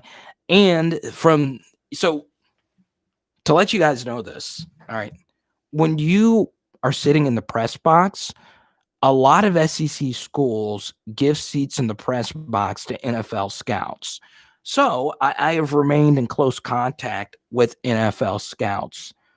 I did get some new cards this week. I'll show you one of them real quick.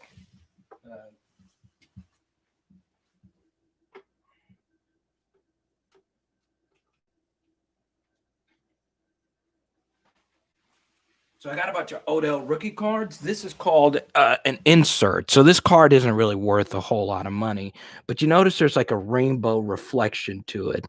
This is called a hollow silver prism refractor card.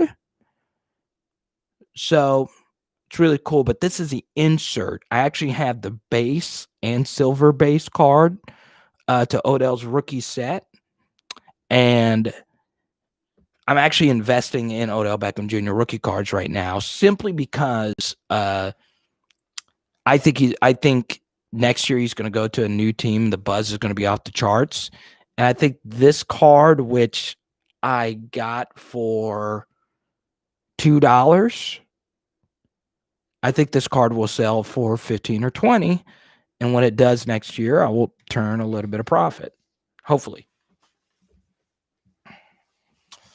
Let's see.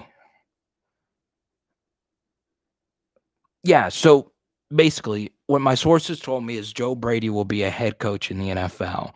Everyone's looking for that next Kyle Shanahan. Everyone's looking for that next Sean McVay, and everyone thinks Joe Brady's going to be that guy. Kevin, that's a good point. Jeff Grimes was really good. He was really good. Now, I would have left, as much as I love LSU, I would have left BYU too if I was given the opportunity to be the offensive coordinator.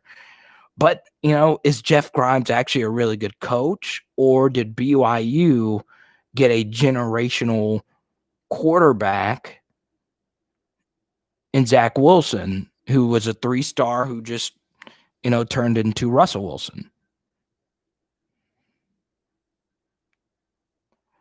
Oh, Michael, the 2020 prisons are going to sell out so quickly. Where do you live? Where do you live, Michael?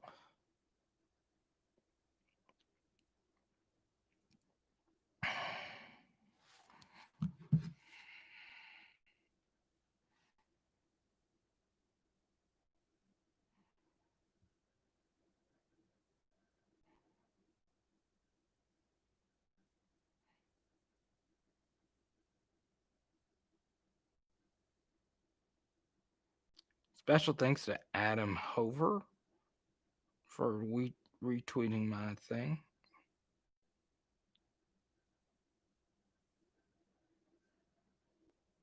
Someone told me they were going to sell me some Joe Burrow cards for cheap. And it's interesting, the Burrow market hasn't tanked yet after his injury. Mobile County and Mobile, Alabama. That's right, Kane. People talk about Grimes, a good little coach. I need to get my ass in bed. How many of you have Lamar Jackson in fantasy? And if so, who are you replacing? I'm replacing Lamar with Teddy Bridgewater. I think Teddy's going to have a game tomorrow against his old team. Was Garrett Nussmeier an OC? That's a good question.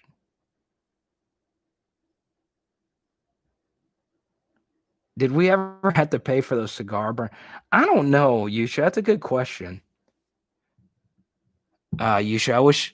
You know what's funny? After the national championship game, all my friends just went home and crashed. So we didn't really get to go out and hang out after the game.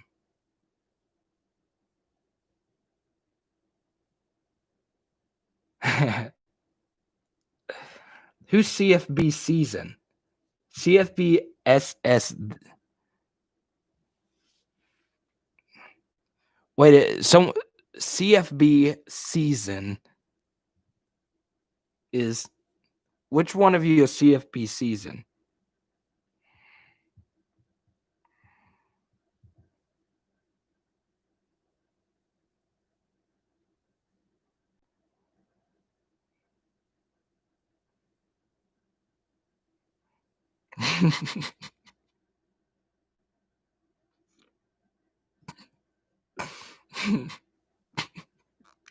Oh man.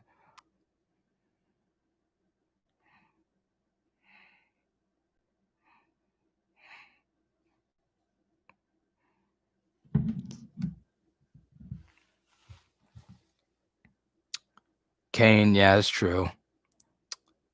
Man, dude, I don't know what it was.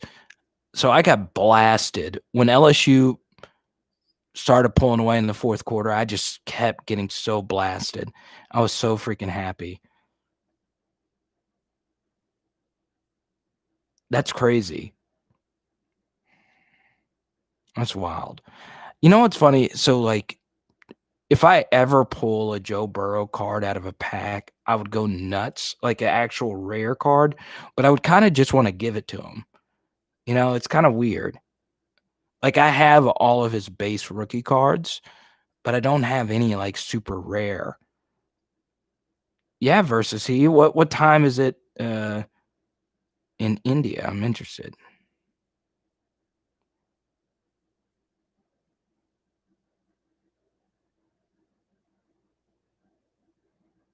It's afternoon in India. India is up there with one of the countries I want to go to. It's almost nighttime in India. Where do you live in India? That is so interesting. Do I think Dabo would come here to LSU? No. It's a lateral move. So if you were to get Dabo to come to LSU, by the way, Dabo makes $9 million a year.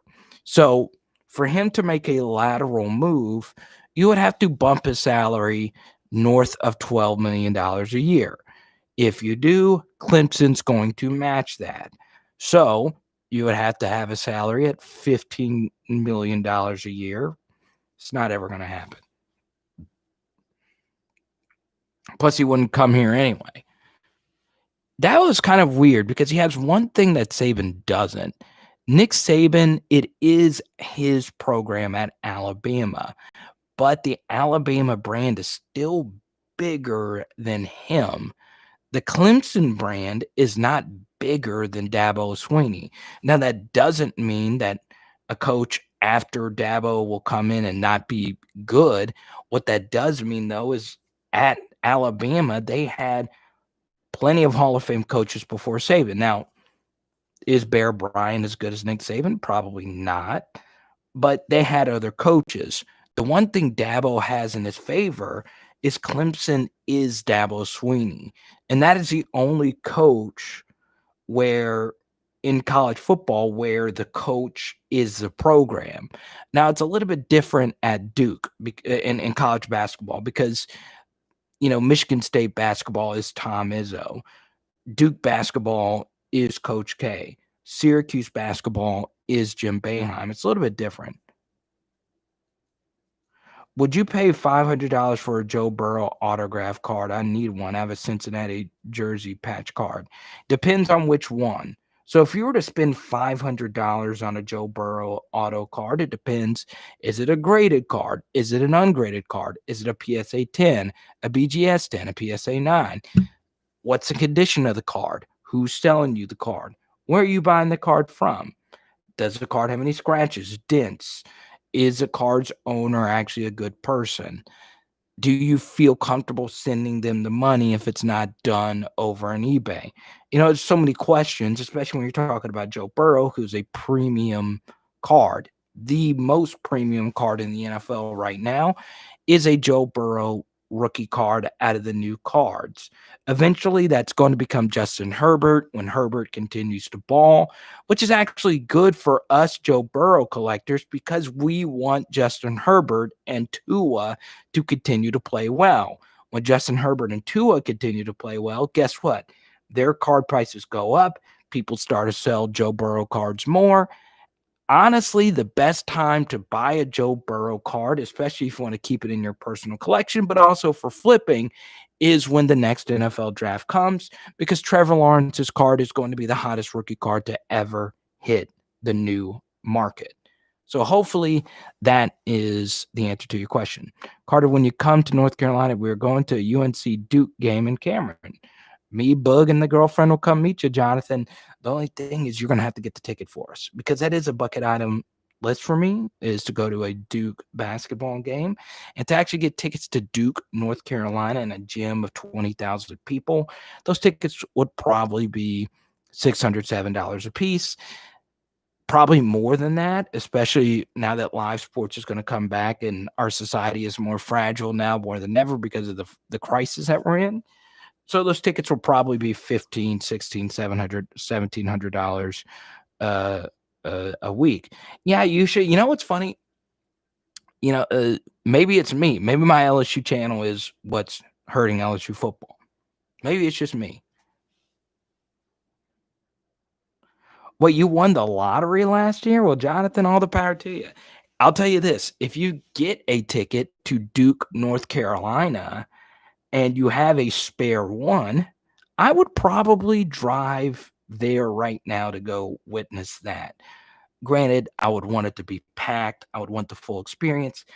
But I would also like to add that I actually do know Coach K, which is kind of weird.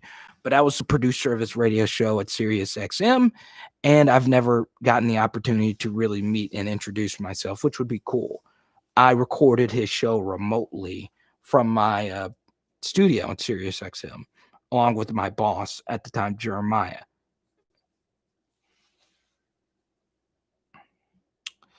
Are the cards worth getting graded? I have the base LSU Joe Burrow Prism. Should I grade it? Probably not. That card's not worth as much now that his Bengals Prism is out now. You go look at his graded prices now. It depends if it's a silver or if it's a base. If it is a base prism, what you should do is go to eBay. And Michael, if you need some help on this, if you're new, I'm new too. Shoot me an email, powerhourlsu@gmail.com. Um, I wouldn't grade that card in particular. What's funny is those cards, I actually bought a lot of them and I was able to flip them for some money that, I couldn't refuse. Like I said, I'm not making a whole lot of money right now. Now I'm only buying cards that I can flip right now. I am slowly building my LSU PC, and it's kind of weird because LSU has so many good rookies right now. So I overpaid for some Jefferson cards. I overpaid for some Clyde Edwards-Helaire cards. And it's really hard to have a flipping mindset to players that you're really attached to, like I am to those two players in particular. So, I would stay away for a minute. um, because Joe Burrow cards are going to go down. I think they're really going to go down when Trevor Lawrence and gets drafted, because I think a lot of people are going to save a lot of money to buy Trevor, especially if he goes to a non-Jets franchise. Jonathan, I'm grading that Queen rookie. I wouldn't grade it. I wouldn't. And trust me, I'm the one that gave it to you. I actually sent you a pretty good one. Um, I wouldn't grade it because it's not. If you want to grade it and have it forever in your collection, go right for it. But if you send it in for grading right now, that card would probably, after shipping and everything, would cost you $30 to $35 to grade it. You wouldn't get it back in.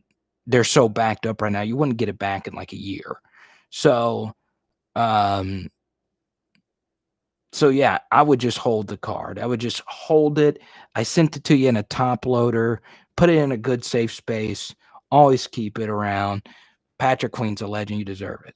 What will be our preseason rank next year? But Jonathan, if you want to grade it, go right on ahead. But if you're grading it for purposes to flip it, um, you know, maybe you should grade it. That probably doesn't have a high pop account, but to let you know, defensive player cards don't hold as much value as quarterbacks or even, wide receivers. Granted, it is cool to have a Patrick Queen rookie card because he's freaking Patrick Queen and he's freaking awesome. And he's from Louisiana.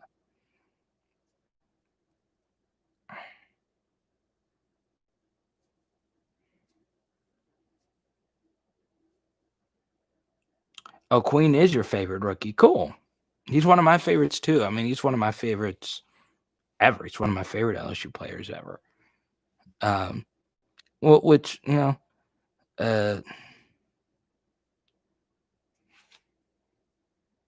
but yeah, let's go ahead and shut this down. My girlfriend's going to be so mad that I stayed up at 1:38 because you know what she told me last night? She said, so our dog sleeps in the same bed as us. And when our dog wants to go TT at 6 in the morning, she always wakes up my girlfriend. She never wakes me up.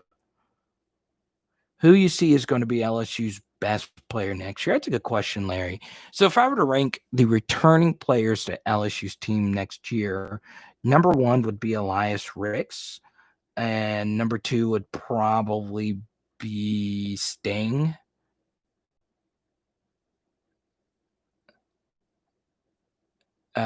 So yeah, you have to give Coach O credit for recruiting in the West Coast. Ricks is as advertised. He's really freaking good. Whew.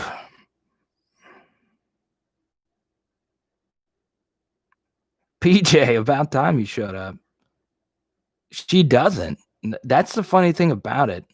How many significant others would allow their other half to set up in I'm actually in our living room when we do these live streams and set up all the lights, all the crap I got to set up to get this live stream going. She's pretty freaking lenient.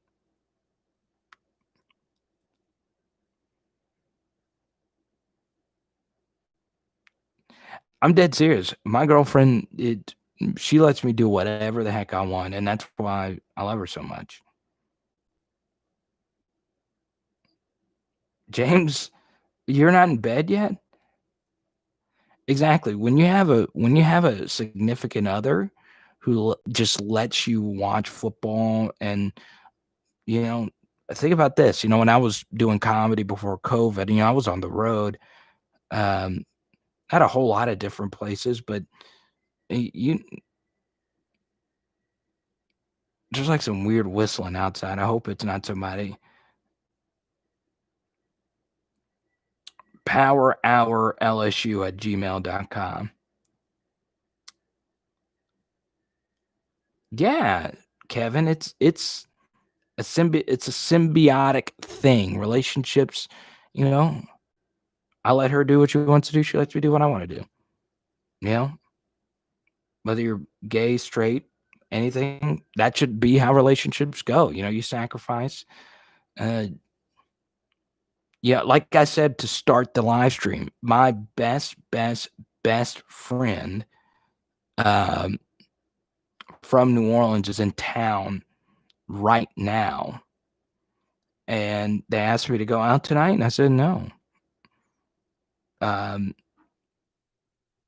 Now we did meet up earlier, but still. James always leaves and comes back. I don't know what you have to do, James. Is there I mean, do you have to go run and get groceries at 1 in the morning?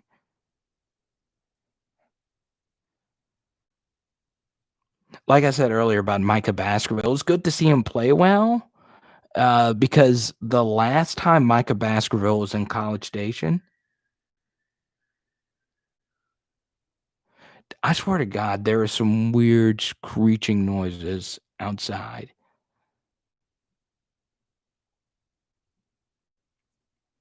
But Micah Baskerville, the last time he played in College Station, he was put into a really rough spot.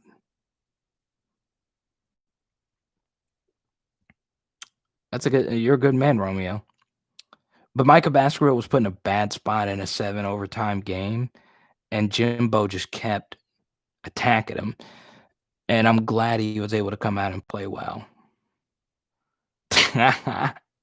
And on that note from James, we're gonna go and wrap this up. Guys, thank you so much. Once again, my Venmo and Cash app is right there. Our next live stream will be Tuesday night at 7. Our next video should be posted at 11 a.m. Central on Monday, and we're gonna have a good time. All right, guys. We shall see you later.